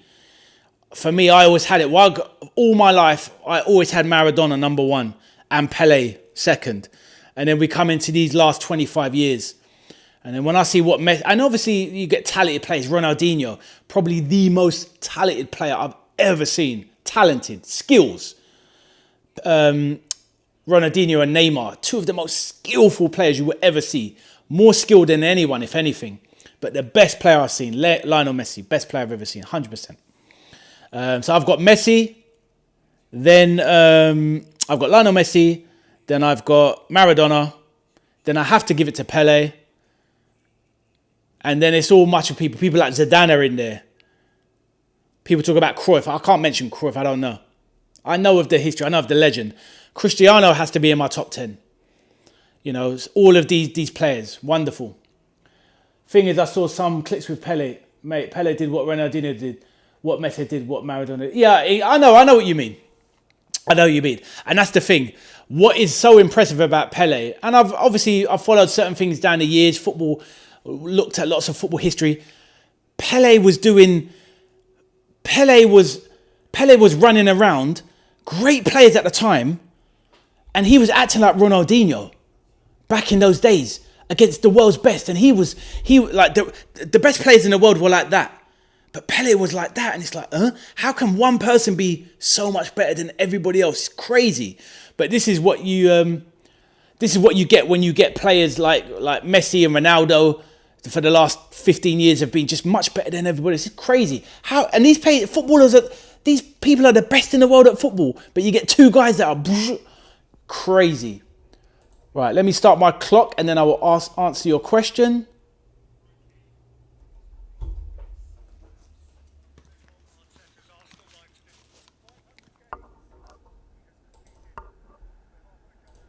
Right, second half is underway. Hermanson kicks it back into the half. Del Piero, I love Del Piero as a player, man. Brilliant technician. Obviously, he's not an out-and-out... Let me lower my volume. Obviously, he's not an out-and-out striker, but he's that striker we don't have. He's that kind of striker we don't have anymore. You know, the kind of 9.5, like how Firmino was for us.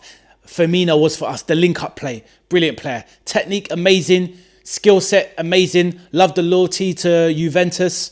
One of my favourite players at the time. Brilliant player. So silky, so smooth. Free kicks, obviously penalties, shots from outside the box, the link-up play. He put his head in. He don't mind getting hurt. You know, fantastic player. One of the best Italians of all time. But my number one Italian, Roberto Baggio. That's the guy, man. I love that guy. Brilliant player. How about you with Del Piero? What's your thoughts?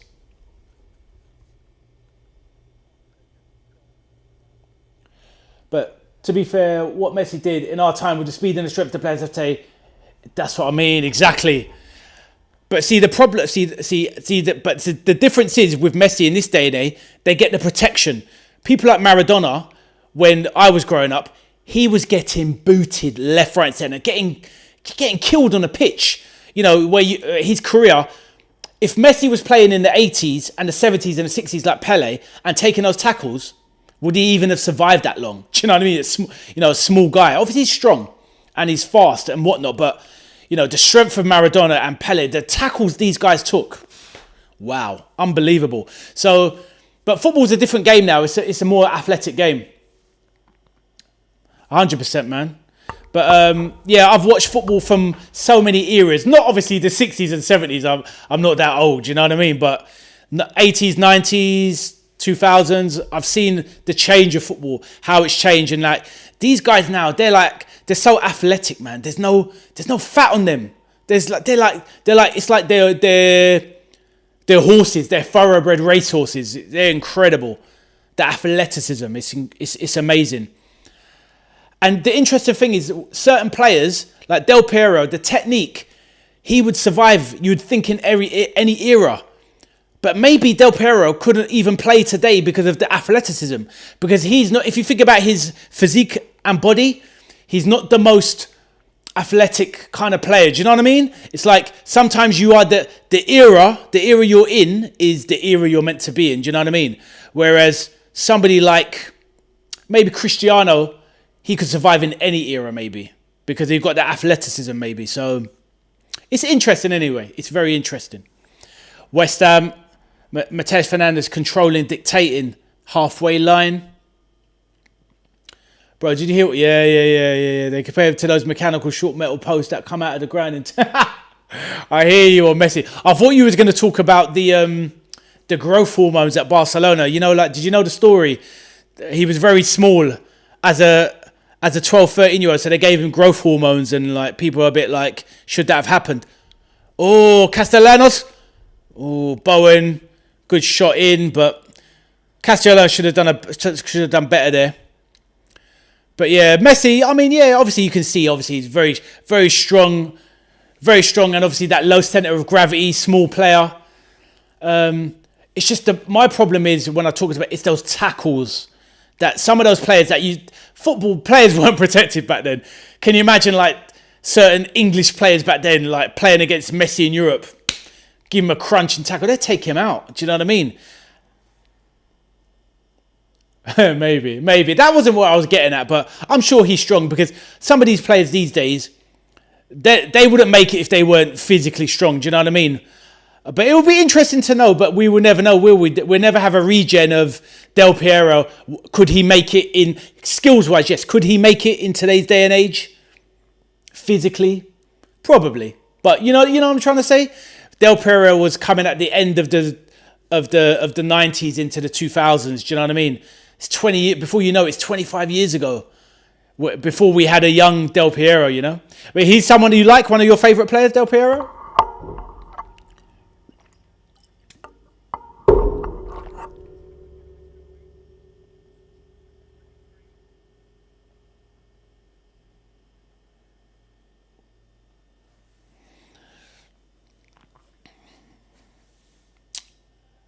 Thank you, Gary. Yeah, it's been a really good chat. For example, a player like Stevie G, he would fit. Oh, 100%, man. Oh, my God. Can you imagine him running around in the 80s or the 70s? Pfft. He'd be, even now, honestly, that guy there, obviously Stevie G, and I'm not even being Liverpool biased. Like, this guy's my favourite Liverpool player of all time. Supermendy plays winning for Gokares, well marshalled. Juve wins it back, left back. Yeah, Stevie G. Obviously, he's the kind of guy, no weaknesses in his game. Obviously, he doesn't have the technique of a Ronaldinho and all that sort of stuff, but he's just good at everything. Passing, shooting, immaculate, leadership, everything. Strength, speed, power, intelligence, cleverness. Just everything. Is, for me, kind of like the perfect player. Like, if you could have any player back, if you could put him in an AI machine and make a new one, give me that guy back again. Such a sad day when he left Liverpool, honestly. Oh, yeah. Definitely. Oh, Wayne Rooney as well, 100%. Frank Lampard, fantastic player. Just legends of the game. Amazing players. And it's sad. I'm English by nature. I'm mixed race. So I've got Nigerian in my background, and I've got English. So I'm mixed. I've got English and Nigerian. I support England. I want England to win the World Cup if they can. It's not going to happen, but I want it to happen.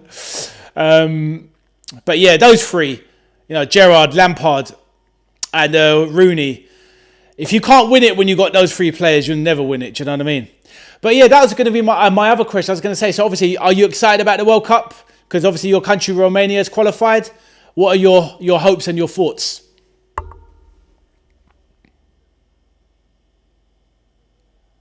Yeah, 100%. 100%. It's a shame. Arsenal throw-in, halfway line.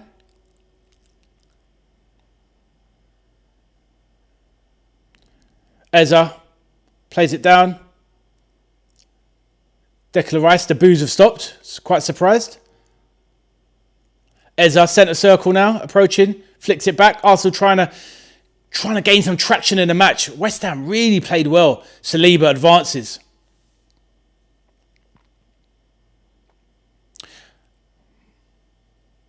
Saliba brings it forward. Advancing, encroaching into the West Ham territory. West Ham not pinned back, but kind of retreating back. Saliba jumps forward. Eza. Nice shimmy. Goes 1-2. Nice through ball. Saka, wing. Chips one back. Cleared. Juve now has the ball. Cleared by Dizazi.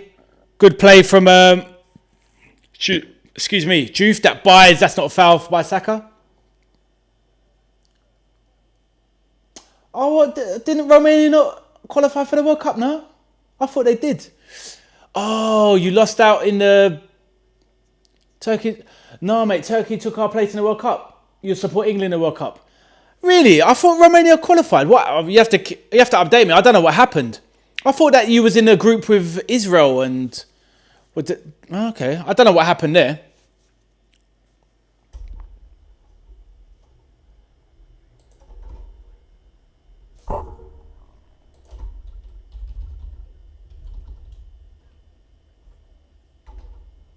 Yeah, I'm quite surprised.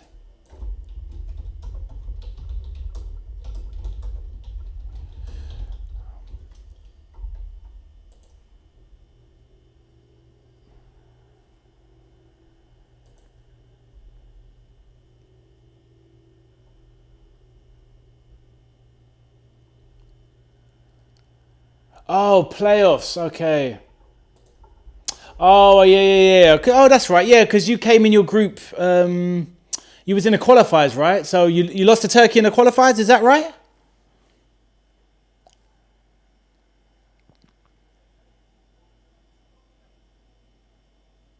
Oh, yeah, of course. That's right. Yeah, I remember. Yeah. They did one of the Premier League games. They did obviously a minute silent before the game, you know, Romanian legend. God, he was, yeah. It's unfortunate, man.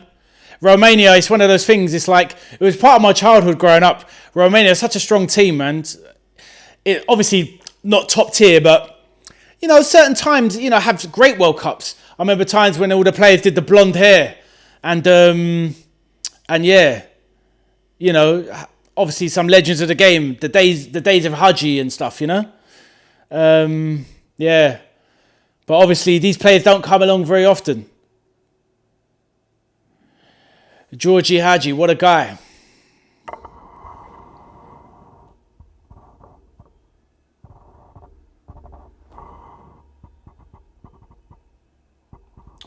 Right, just need to respond to a message.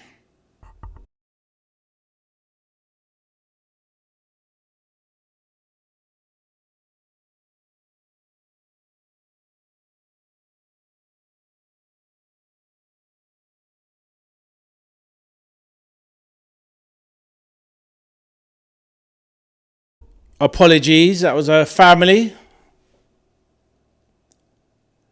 Funny thing, he created this actual Turkey team, then left it again to coach us to lose again. Oh, wow, man. It's like that kind of circle of life, right? That symbolism. Yeah, that's sad, man. That's tragic. It's mad how the decline of the Romanian national team, because every competition, every like 10 years, every generation, there'd always be some Romanian players coming up where, you know, you could rely on them having a few, maybe not world-class players, but there'll always be a good few. Do you know what I mean? I remember at Chelsea, you had Dan Petrescu, really good player in the Premier. There'd always be these players that will come into the Prem, but they don't produce anyone anymore, which surprises me really.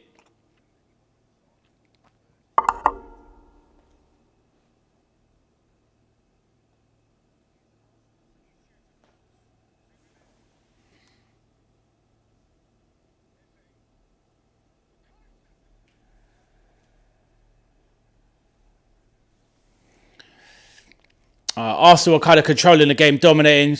Shot comes in from Baka, makes space, but he balloons it way over. Mutu, my goodness, how good was he, man? Adrian Mutu, how good was he? So talented, but the white lines, the problems, the drugs, incredible, really. It's funny because he even went to Italy afterwards and he got banned for those years. He still had an okay career in Serie A. Really good player, so technical. But London life, young man, big money. I don't know his background, obviously he's from Romania. I don't know his origins. If he comes from humble origins or he comes from wealthy family in Romania, I don't know. But young man in London, 21, 22, £100,000 a week. And he's a good looking guy as well, Adrian Mutu. I remember, young guy, good looking guy. party life, young man footballer. It's trouble, big trouble. Nah, no way, man. Bro, I'll give you a funny story, right? See that changing room there? Because he was in the same changing room with Makaleli. Now, I used to be married. Now, my wife, at the time, a good-looking girl. What's it called? Yeah, she was in the nightclubs in Chelsea. Loads of these. She don't know about football. So probably Mutu was probably there. Claude Makaleli, he was trying to get my wife, man. He was trying to get hold of my wife. The mother fudger. But oh, John Terry, man, big time. But yeah, so that's my story about Makaleli, and maybe Mutu was probably there. Probably John Terry was there trying to get my wife as well. Who knows? But yeah, John Terry, massive cokehead, man. A lot of these players, they get away. This is why football is very corrupt. So much drug testing doesn't happen. If they drug tested players as much as they should, a lot of these players would be on massive bans, man. But they can't spoil the football product. That's why they don't drug test these guys. Right, corner, Declan Rice whips one in. Good clearance, Saka, Trossard right wing. Mateus Fernandes tries to chip in, back on his left foot. Well defended. All right, cleared down. Declan Rice, what's he going to do? Stands one up, chips one in. Cleared by Wan-Bissaka. Oh, is that going to be a play on there? Oh, they're playing on. Fernandes down. Saka down. Saka puts one in. Bowen, good header. Mateus Fernandes is up now. Everyone's up. Arsenal, pure pressure, but no real quality. Yeah, man. These guys, but this is the problem, bro. It's like, depending on where you are in your life, these guys are so immature. A lot of people forget, not you, but a lot of people forget just how young these people are. You know, I've got children my own these age. I've got children that are older than some of these guys. And bro, when I was 22, let me tell you something. I was an idiot. I wasn't doing cocaine. I wasn't doing white lines, but I'll be doing the most crazy, stupid things and thinking it's fine. But this is life, right? This is why we were mature. But these are young men. They're going to be young men do dumb things, but yeah, you really don't want Arsenal to win the league. But I agree with you. Yeah, if it ends up a draw, yeah, City, their problem is they got Villa last game of the season at home. They'll win that. But City, their next game, what they away to Bournemouth. That's a sticky game. But if you need to win the league, you got to win it. But yeah, I think a draw would suit West Ham. If West Ham lose this, they're gone. I said it at the beginning of the build of my preview. If they don't win this game, they are gone. Right, plays out wide. Saka right wing, edge of the box. Cuts inside. Central. Spins back. To Rice. Mascara. I didn't even know who Mascara came on for. Zubimendi. So Arsenal controlling the game. Eza. Lewis Skelly tries to play one in. Wan-Bissaka. Calm. Mateus Fernandes. Shouldn't be playing there. Crazy. Clears it into the half. Bowen. Nope. Eza draws the foul.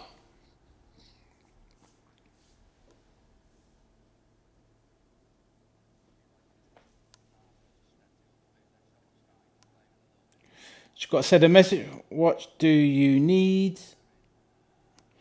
Got my son calling me, messing with my live stream. Right, Declan Rice bursting forward. It's like I'm having 3 conversations at once, talking about the football, talking to the chat, talking to my son.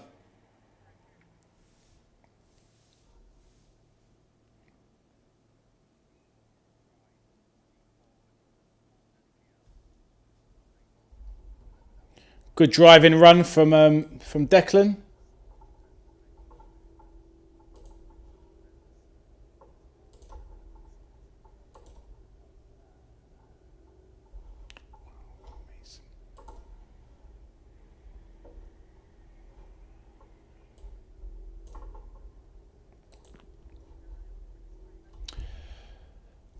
Right, so we've got Declan Rice. Let me do this free kick. Actually, right. I think who do you think deserves to win it more, the league this year? Oh, it's a difficult one, because I don't know if you heard what I said earlier. Right, give me a minute. God, my son is so annoying. All right, let me send him. My son needs £20 for a haircut. This is the youth for you, the youth of today. All right, Declan Rice is about to swing one in. Player goes down. It's going to be cleared. Right. 1 sec, Florin.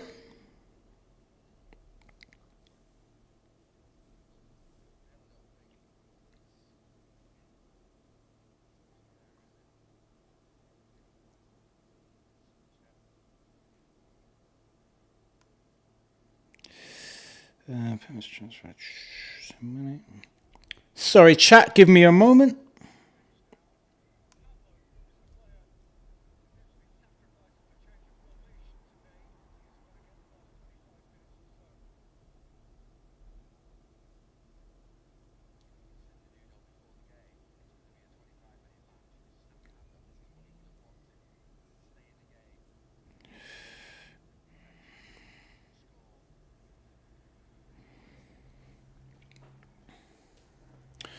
Right, so we're now Juve, left wing attacking.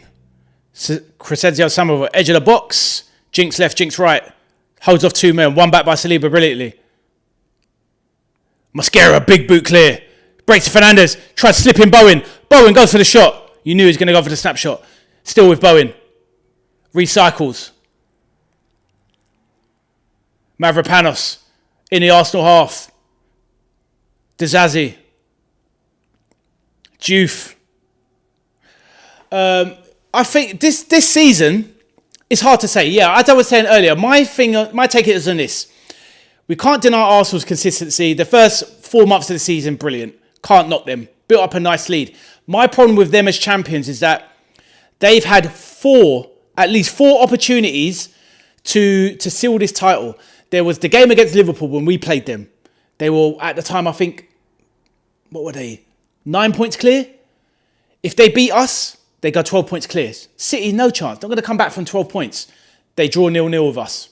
They let it slip. There was another one. I think Nottingham Forest, they go away. If they win that, they go 11 points clear or whatever it was at the time. They can't do it. Draw. They play against Bournemouth. Bournemouth come to the Emirates. If they win that game, they go 9 points clear with only 10 games left. They can't do it. They lose. Then they play Man City. Go to not the champion because we're the champions. Go to Man City. Beat the team that has dominated you for the last 5 years. Go there. Make a statement. Show you're the champs. They go to Man City. They lose. It was a good game, but they lose. And it's like, when are you going to stand up and take the belt? When are you going to stand up? Like you talked about Mike Tyson earlier. To be the champion, you need to beat the champion. So if they win the league this year, they didn't beat Man City once. They didn't beat Liverpool once. Now, it doesn't matter that we're a bit crap this year, but how can you win a league title and you never make a statement? So with Arsenal, I kind of just can't have them as great champions or even as champions because they deserve it, but they kind of don't deserve it because they didn't prove it to me that they're the best. That's the thing. At least when we won the league, we beat Man City. When Man City won the league, remember that season when we got 1 point behind them? That was the one game we didn't win. That's the one loss we had. We went to the Etihad and we lost 2-1. But they beat us. If Arsenal wins it, it's going to be like when Chelsea won the Champions League against Barca by parking the bus. Yeah, exactly. Just all out. It's just defending. But sadly, this is the way the Premier League has gone. And it's such an exciting league most of the time. But this year, I have been bored so many times. Gyökeres wins another foul on the attack. Yeah, this year I've been bored. I've been bored a lot of the time. I think, luckily, Man City's kind of made it exciting a little bit towards the end. But it's even a game like this. If Arsenal don't win this game, okay, it's West Ham away. It's a tricky game for Arsenal because London, the rivalry, West Ham play a bit better against Arsenal. West Ham are desperate. They're like animals. But this is Arsenal. Prove you are the champions. Go to the team in the bottom three and beat them.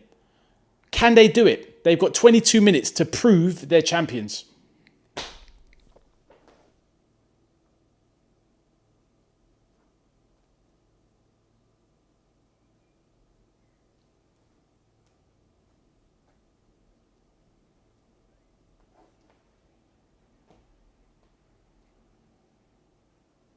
Right, free kick coming in. Havertz is on, obviously. Mascara on. Rice clips one in the box. They're off the line. They're asking for... just West Ham don't deserve to lose here. They really played well today, I thought. After their worry at the beginning, the first 20 minutes... Right, Bowen chasing it down. Arsenal was looking for a penny, desperate for anything.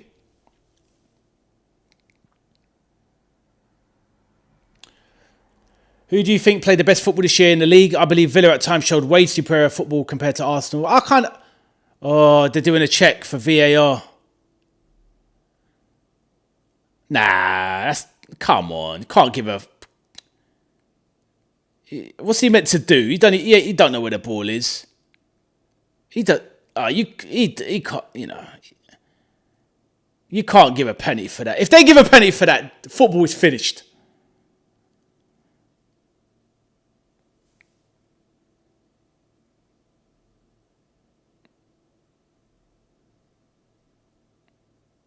If this is a penalty, this is a joke. Yeah, it's going to say. That's good. See, it's good that when they make these decisions, I hate VAR. Football, yeah, I know what you mean. There's certain... See, but the thing with Villa, Emery, they play good counter-attacking football, fast football, attacking football. Arsenal play this controlled, boring, dominating, let's get a corner, let's crowd the goalkeeper, let's make a problem, and let's try and get a tap in. So, yeah, I know what you mean. But in my eyes... I think at times Man City has obviously played great football. Liverpool's played absolutely horrific football. Other teams that stand out, Chelsea at times, you know what? Before they got rid of Enzo Fernandez, Chelsea was playing some excellent football, really good football. I've enjoyed a lot of football that Brentford's played. But I suppose on average, Man City have played probably the best football. But no one's really blown me away this year. But yeah, Brentford, Villa, Man City. Those would be the three, I would say. Right, Juve bursts through left wing. What's he got? Whips one in. Ooh. Pablo, is that cleared for a corner?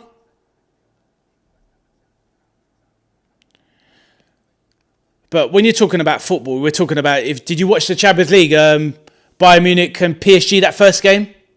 That's football.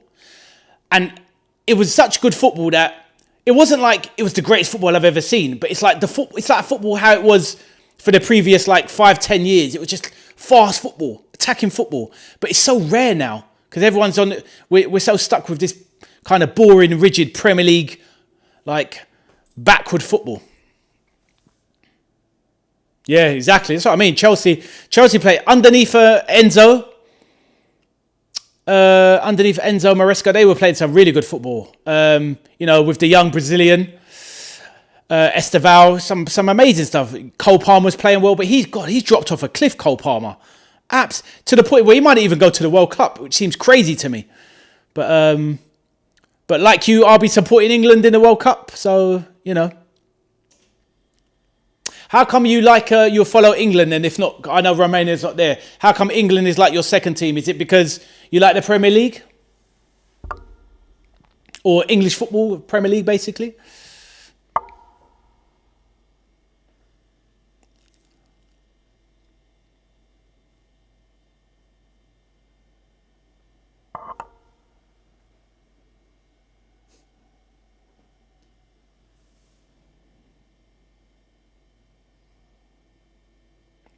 Right, Rice wins the ball back. Marzouishvili plays it across the back. Saliba, Arsenal trying to inject some pace into the game. Odegaard drives forward. Saka, right wing. Jinx stands up Juve. Cuts outside. Chips one in on his right. Header over the bar. First part of the I lived in England for more than... Oh, okay. Where did you live, bro? That's interesting. That's it. You've got around, man. You get around. You got that. You're putting that Romanian map everywhere. But putting your flag everywhere. Yeah, where did you live in England?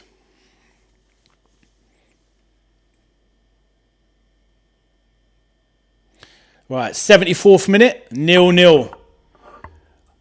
West Ham. This will be a good point for West Ham. They can't afford to lose.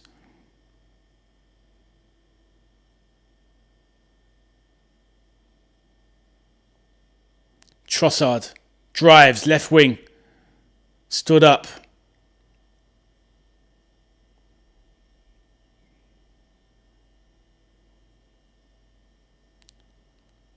Rice, great ball into Saka. Oh, he can't control it.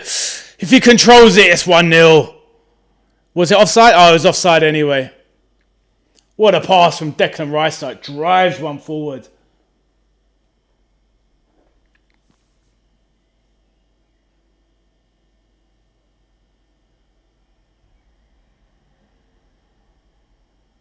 Oh, nice drag back fight by Fernandes. Souček midfield. West Ham haven't made many subs. Arsenal made many subs. Great ball for Juve. What's he got? Good delivery into the box. Oh, goes out wide to Wan-Bissaka. Knocks it back onto his right foot for himself. Souček. Wan-Bissaka right wing. Mateus Fernandes. Good game from Fernandes.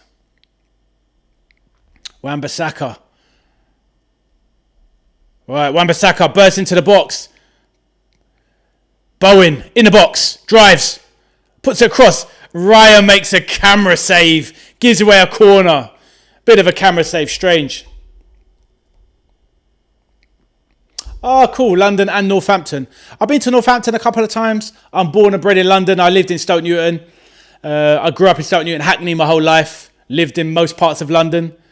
In the north. West Ham. Wood Green I know very well. I spent many weekends there, shopping centre, etc. But yeah, you get around, man. You get around. That's cool. You've had some good experiences. Bowen, corner, comes in. Raya cleared.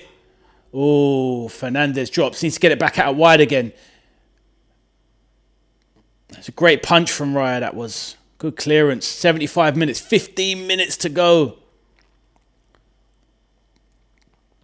Fernandes. Mavropanos. Arsenal just holding their shape. Everyone back. Juve. Left channel, left wing.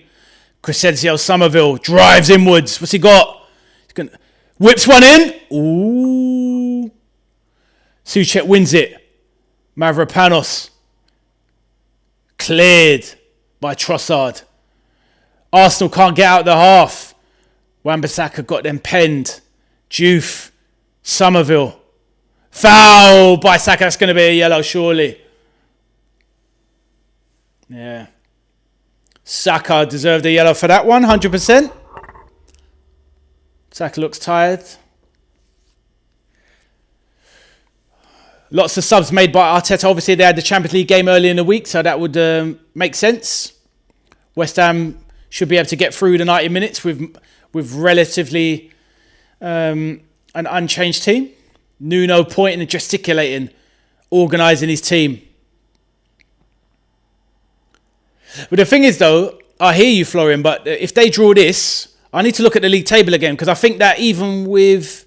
Right, if they lose this, it's game over, I'll tell you that. But then remember, like I said, Man City away to Bournemouth, you're not concerned about that? Because Man City would have to beat Bournemouth and they would still only go level on points with Arsenal. It would still be goal difference. And remember, Arsenal got home game against Burnley, man.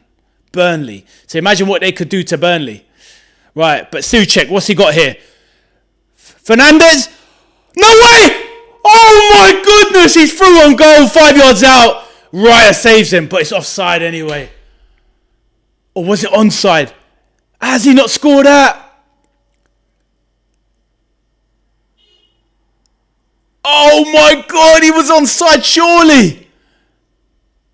Oh, he controls it.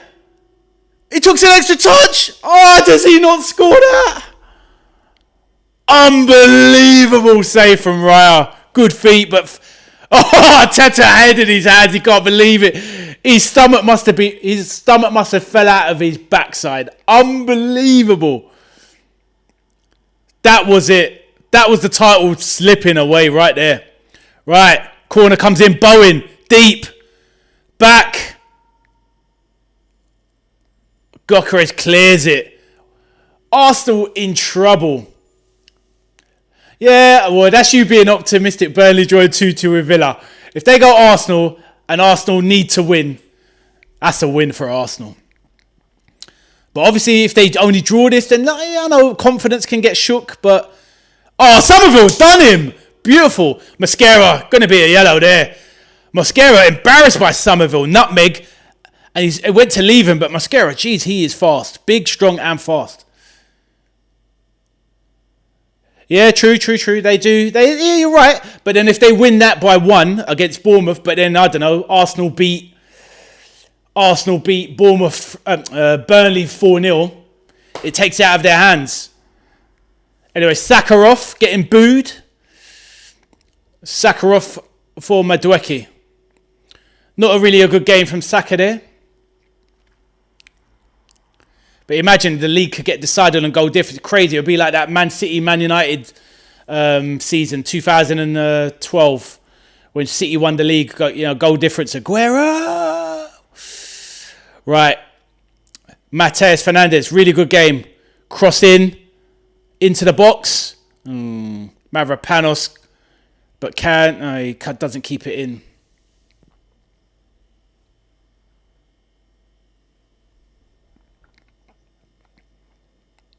Mateus Fernandes got to score there. Just shoot there. But he takes an extra touch. Oh, my goodness.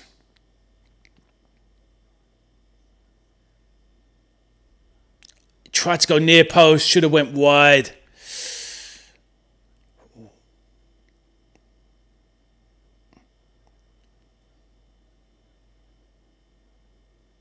All right. Mosquera. Madueke.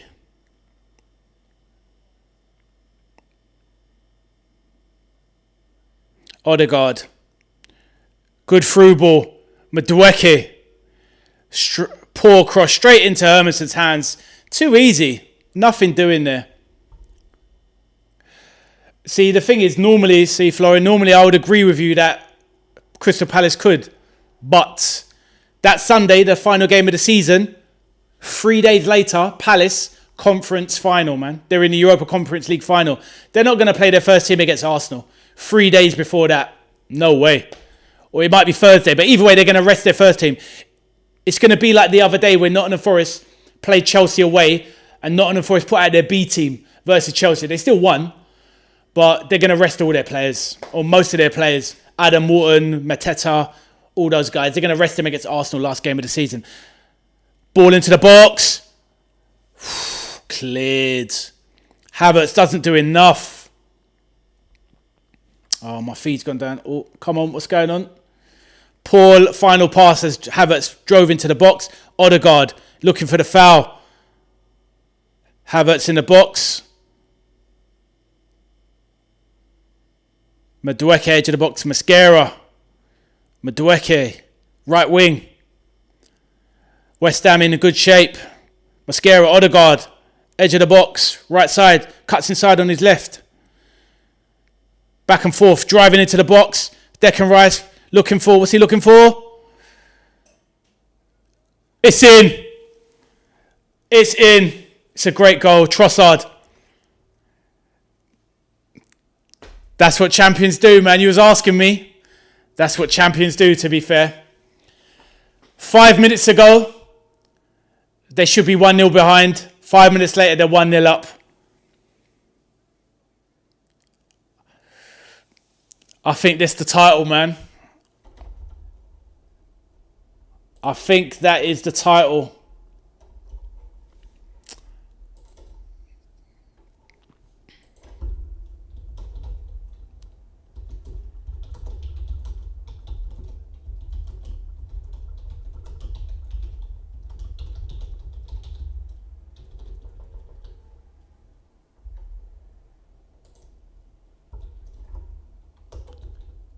It's too much going in the box. They overwhelm them there. Jesus. Good play from Odegaard and Rice there. Bang. Wan-Bissaka's on the other side. He needs to be on the other post, but he's got no chance. Oh, unlucky with it. Souček nearly blocks it, throws his body. Arteta goes wild.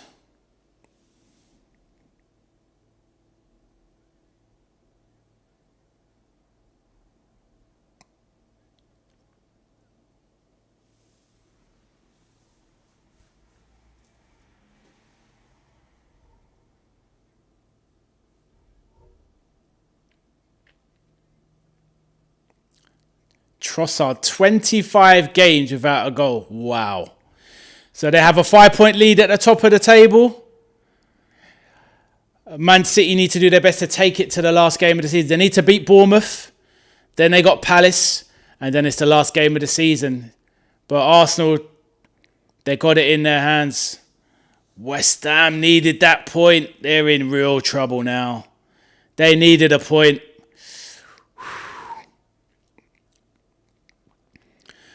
Disasi comes off. They're bringing on Callum Wilson for the last 5-6 minutes. They're bringing on a striker. They need something. They're in real trouble now.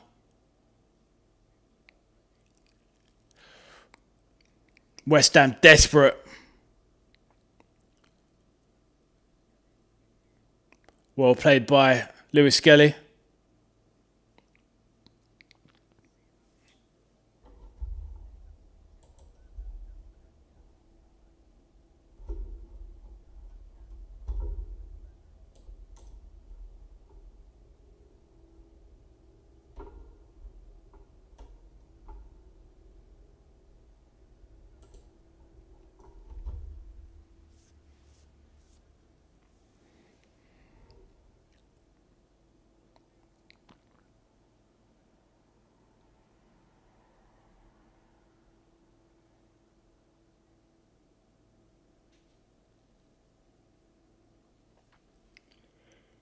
West Ham need a draw. They got to throw everything at this. They need a point.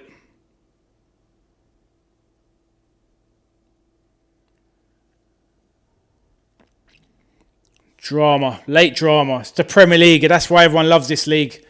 Late drama.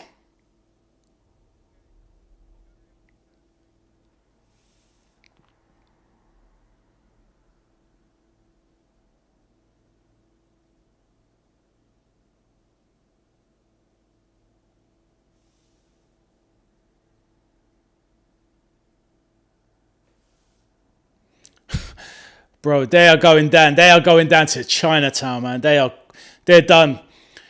Last games after this, they've got Newcastle away. Nobody likes going Newcastle. Imagine that's Newcastle's last home game of the season. You don't want to play them. And then a home game against Leeds. They could win that. But if Tottenham beat Leeds tomorrow, it's done. So they're already relying on favours. They need Leeds to win. Yeah, they're gone. They're gone.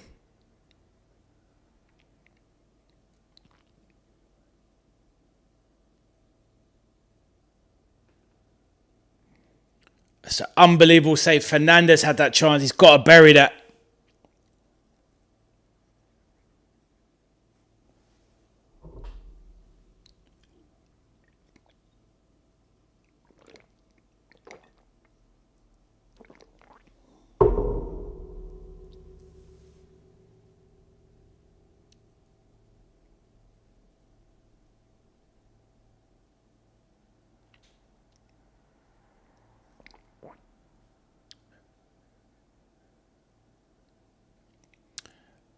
Referee sent somebody off, not a player though. Sent off one of the backroom staff on the West Ham bench.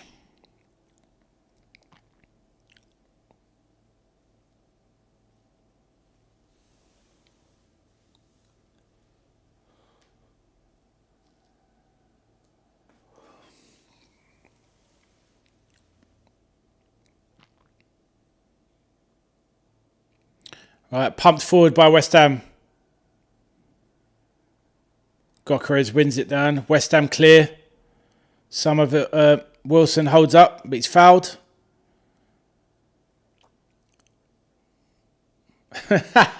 More drama in the Premier League than Netflix. Yeah, it's mad, isn't it? The worry I have, though, for the Premier League is that obviously teams will get better. Liverpool should be better next season if we get rid of Slot. Man City, if Pep stays, they will contend as well. The problem is, if Arsenal win the league, which it looks like they will get that pressure off their back. So they'll have that. It's so hard to retain the league. We couldn't retain the league. So many teams can't. But they're the kind of team that will go and retain the league because they're just so strong at the back. They're so defensively strong. So, if they win the league this season, I could see them winning it next season as well. And nobody wants to see that. I don't even want to see it once. Like you, I don't want to see it once, but yeah. But let's see. Right, we're in the 90th minute. We're just waiting to see how much additional time is.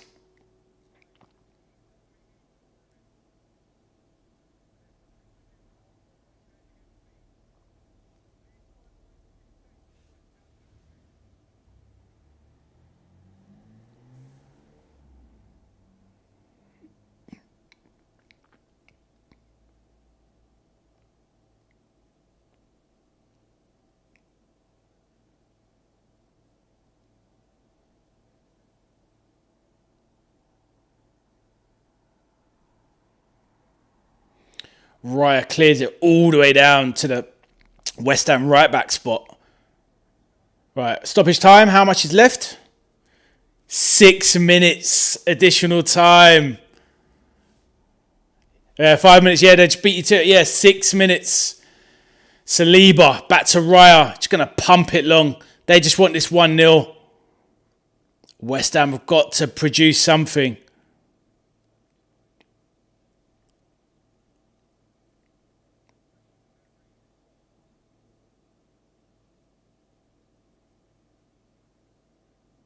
Juve clears. Arsenal finding energy. Good fake and turn from Odegaard. Loses the ball from Somerville. Good fight. Desperate. Matheus Fernandes. Oh, great feet. Good feet. Somerville brings it forward. They're going to foul him, surely. Foul by Havertz. They had to bring him down. He was on a charge. Yellow card for Kai Havertz. Oh, it's Trossard, sorry. Trossard, the man who looks like he hasn't slept in about 3 months. Wide-eyed, bags under his eyes. The Belgian forward. Matheus Fernandes. I was going to say, up until that point, he was man of the match for me. But he's about to pump it into the box. West Ham, what have they got? It's deep. Glanced off his head, corner. Nothing. Souček failed to win a ball.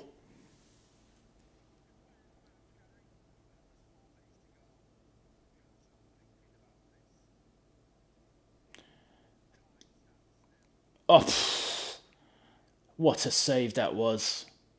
Big save. Honestly. It's such a great save because the shot was near post. And you would have assumed he would have went far post and he stood up. It's a great save from David Raya. He's been one of the best keepers this year. He has been the best keeper this year. As much as I like Alisson, he hasn't been available for half the season. So David Raya, he's been the best keeper this year. Him and Donnarumma, obviously. Right. What's got Callum Wilson Wilson can't get into the game, but Arsenal are just everywhere. Fouled by Gyökeres. Fernandes down. Needs to get up and get on with it. They need a point. No point lying on the ground.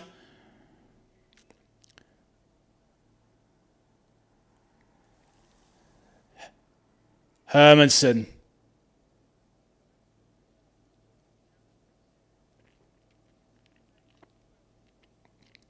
Pumps it forward. Souček's going to try and win this. Barged. Bowen can't get near it. Wan-Bissaka charges it down. Tries to hold it up. He's going to pass it back to Bowen. What's he got? Oh, tries to put a great charge down by Lewis Skelly. Really good game from the youngster as well. Fernandes. It's about to take a throw. Pass to Wan-Bissaka. West Ham need to stay calm. Try and fashion a chance. Wan-Bissaka. It's tense. Cleared by Trossard. Gyökeres races free. Hermansen. Oh. Luckily gets away with it. I know, man, but this is the thing. It's like when I was growing up, they used to have the saying when Arsenal won the league, it'd be 1-0 to the Arsenal, 1-0 to the Arsenal, and they've done it again, 1-0 to the Arsenal. And they've done it, and that's the thing, if they do win this league, they've done it off the back of a defence, haven't they? Surely. Oh my God, what a chance. Falls to Wilson in the box, spins on it. Is the own player getting away or is it a block?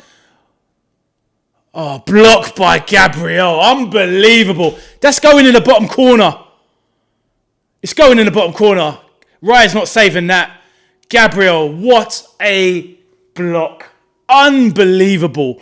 Bowen puts it in. Keeper's in there now.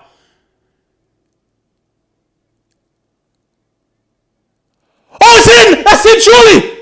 It's in! Oh my God! West Ham have equalised! Oh my goodness! Drama! Absolute drama at West Ham! Arsenal players can't believe it! Corner comes in, gets knocked down, cleared, and it clears to Wilson, who blasts it. Full power, 100% Adriano power, straight through. Raya keeps it out somehow, but it crosses the line because the referee's watch goes off. Unbelievable scenes at the London Stadium. Incredible, unbelievable drama. Watch that again. What are Arsenal claiming for? Hermanson goes out. Raya spills. Look for a foul. Wilson. Oh my God. It finishes full into the net. Declan Rice hands it out. Declan Rice probably gets sent off for keeping it out. Oh no. Are they going to rule it out? Block on the keeper. He's done it. I would leave it. He's got his hand across Raya, but are they going to rule it out? Unbelievable. What's going to happen here? Is it going VAR? Oh my days. I think they're going to rule it out after all that. They're going to rule it out after all that. Surely not. Oh no, this is dramatic. I think keeper's weak. Keeper had it in his hands, he's dropped it. So what's he meant to do, players? People are using their arms. Oh, this is drama, man. This is drama. I don't think it's a foul. I don't think it's a foul. Nah. Are they going to rule it out? Oh, this is unbelievable drama. Are VR going to rule it out or are they just going to leave it? How do you know these guys in VAR support anyway? Arteta's saying no. No go. What are they going to do? I think they got to let it. Are they going to let it? I can't believe it. Made a decision, I think. It's coming. You're going to rule it out, man.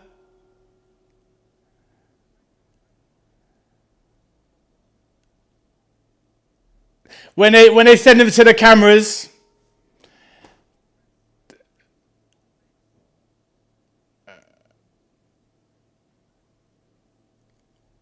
what about the build-up though? I just think it's they're gonna rule it out.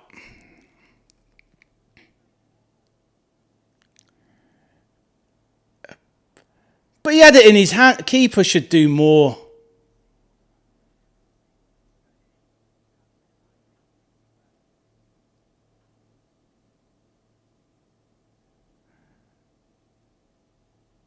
He's going to rule it out.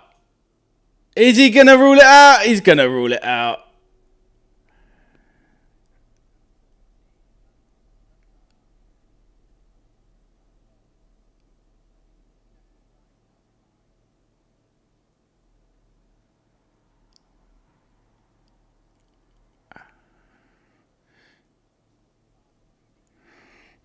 But they're just feeding the narrative, no? Come on, mate. You got to make a decision, man. What's he going to do? You can't just stand it.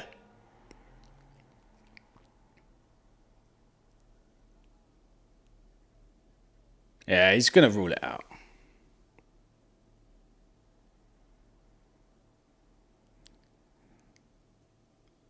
Drama.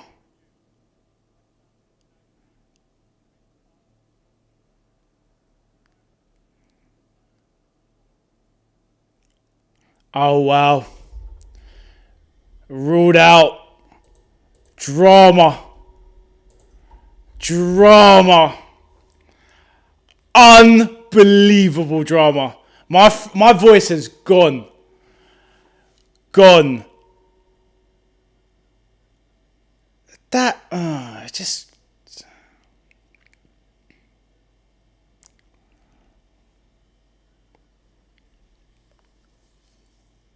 It's unbelievable. That's more drama, like I said, than all of Netflix.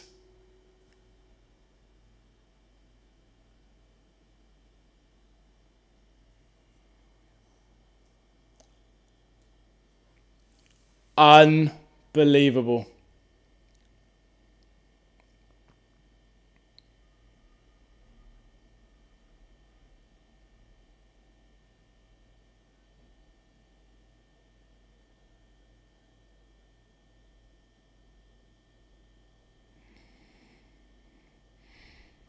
Unbelievable.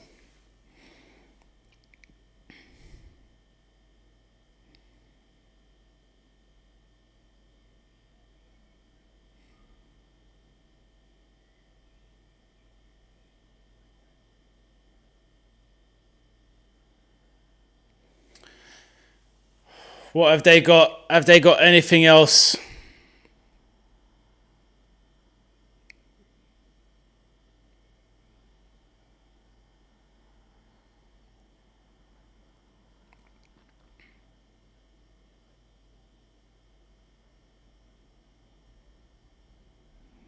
What have West Ham got?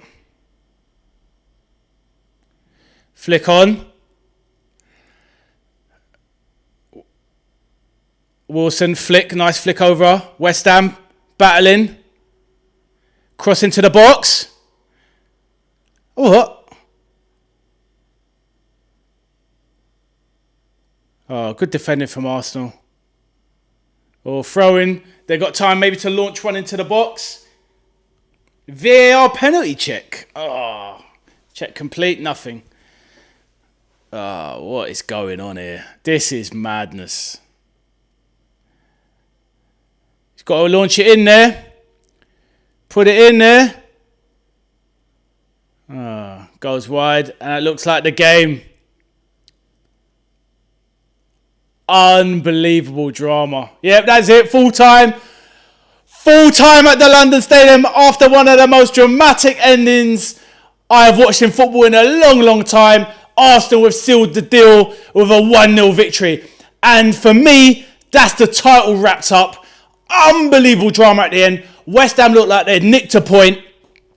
Ball comes in off a corner, but the goalkeeper's fouled. It breaks to Wilson, who smashes one in. Declan Rice knocks it back out of his hands, but it crosses the line. But West Ham go down 1-0. And are they going down? I do believe they're going down. The players are on the pitch moaning at the ref. Everyone's arguing and whatnot. The Arsenal plans to celebrate. And I think they know what this means now. It means the title is going to the Emirates in all honesty. Unbelievable drama. Honestly, one of the most craziest things I've ever seen. But yeah. Just scenes. And quite incredible to watch, to be honest. Incredible. Yeah, they done it, Florin. They done it. Sometimes you need these things go your way when you're winning leagues and whatnot. Even just the way they scored the goal, you never think that they're going to not go your way. But you know they found their way. And yeah, that's a massive result. Unbelievable. My voice is gone, man. My voice is gone. Unbelievable. Scenes at the London Stadium. I think very harsh on West Ham. I think they deserved the point. I think they definitely deserved the point.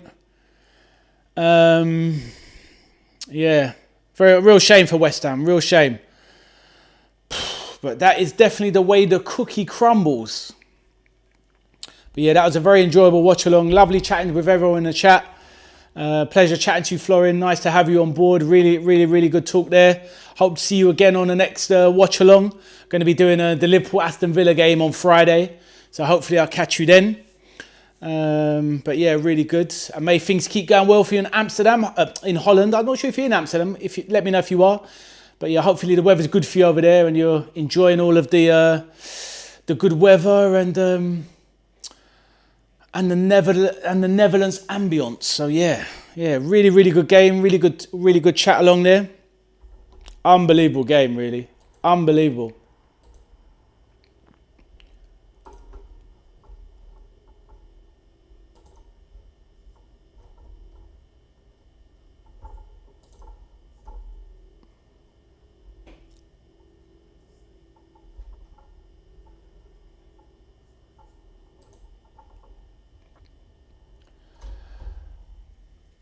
Right, okay, well that's going to be me then. I'm going to wrap up the stream now.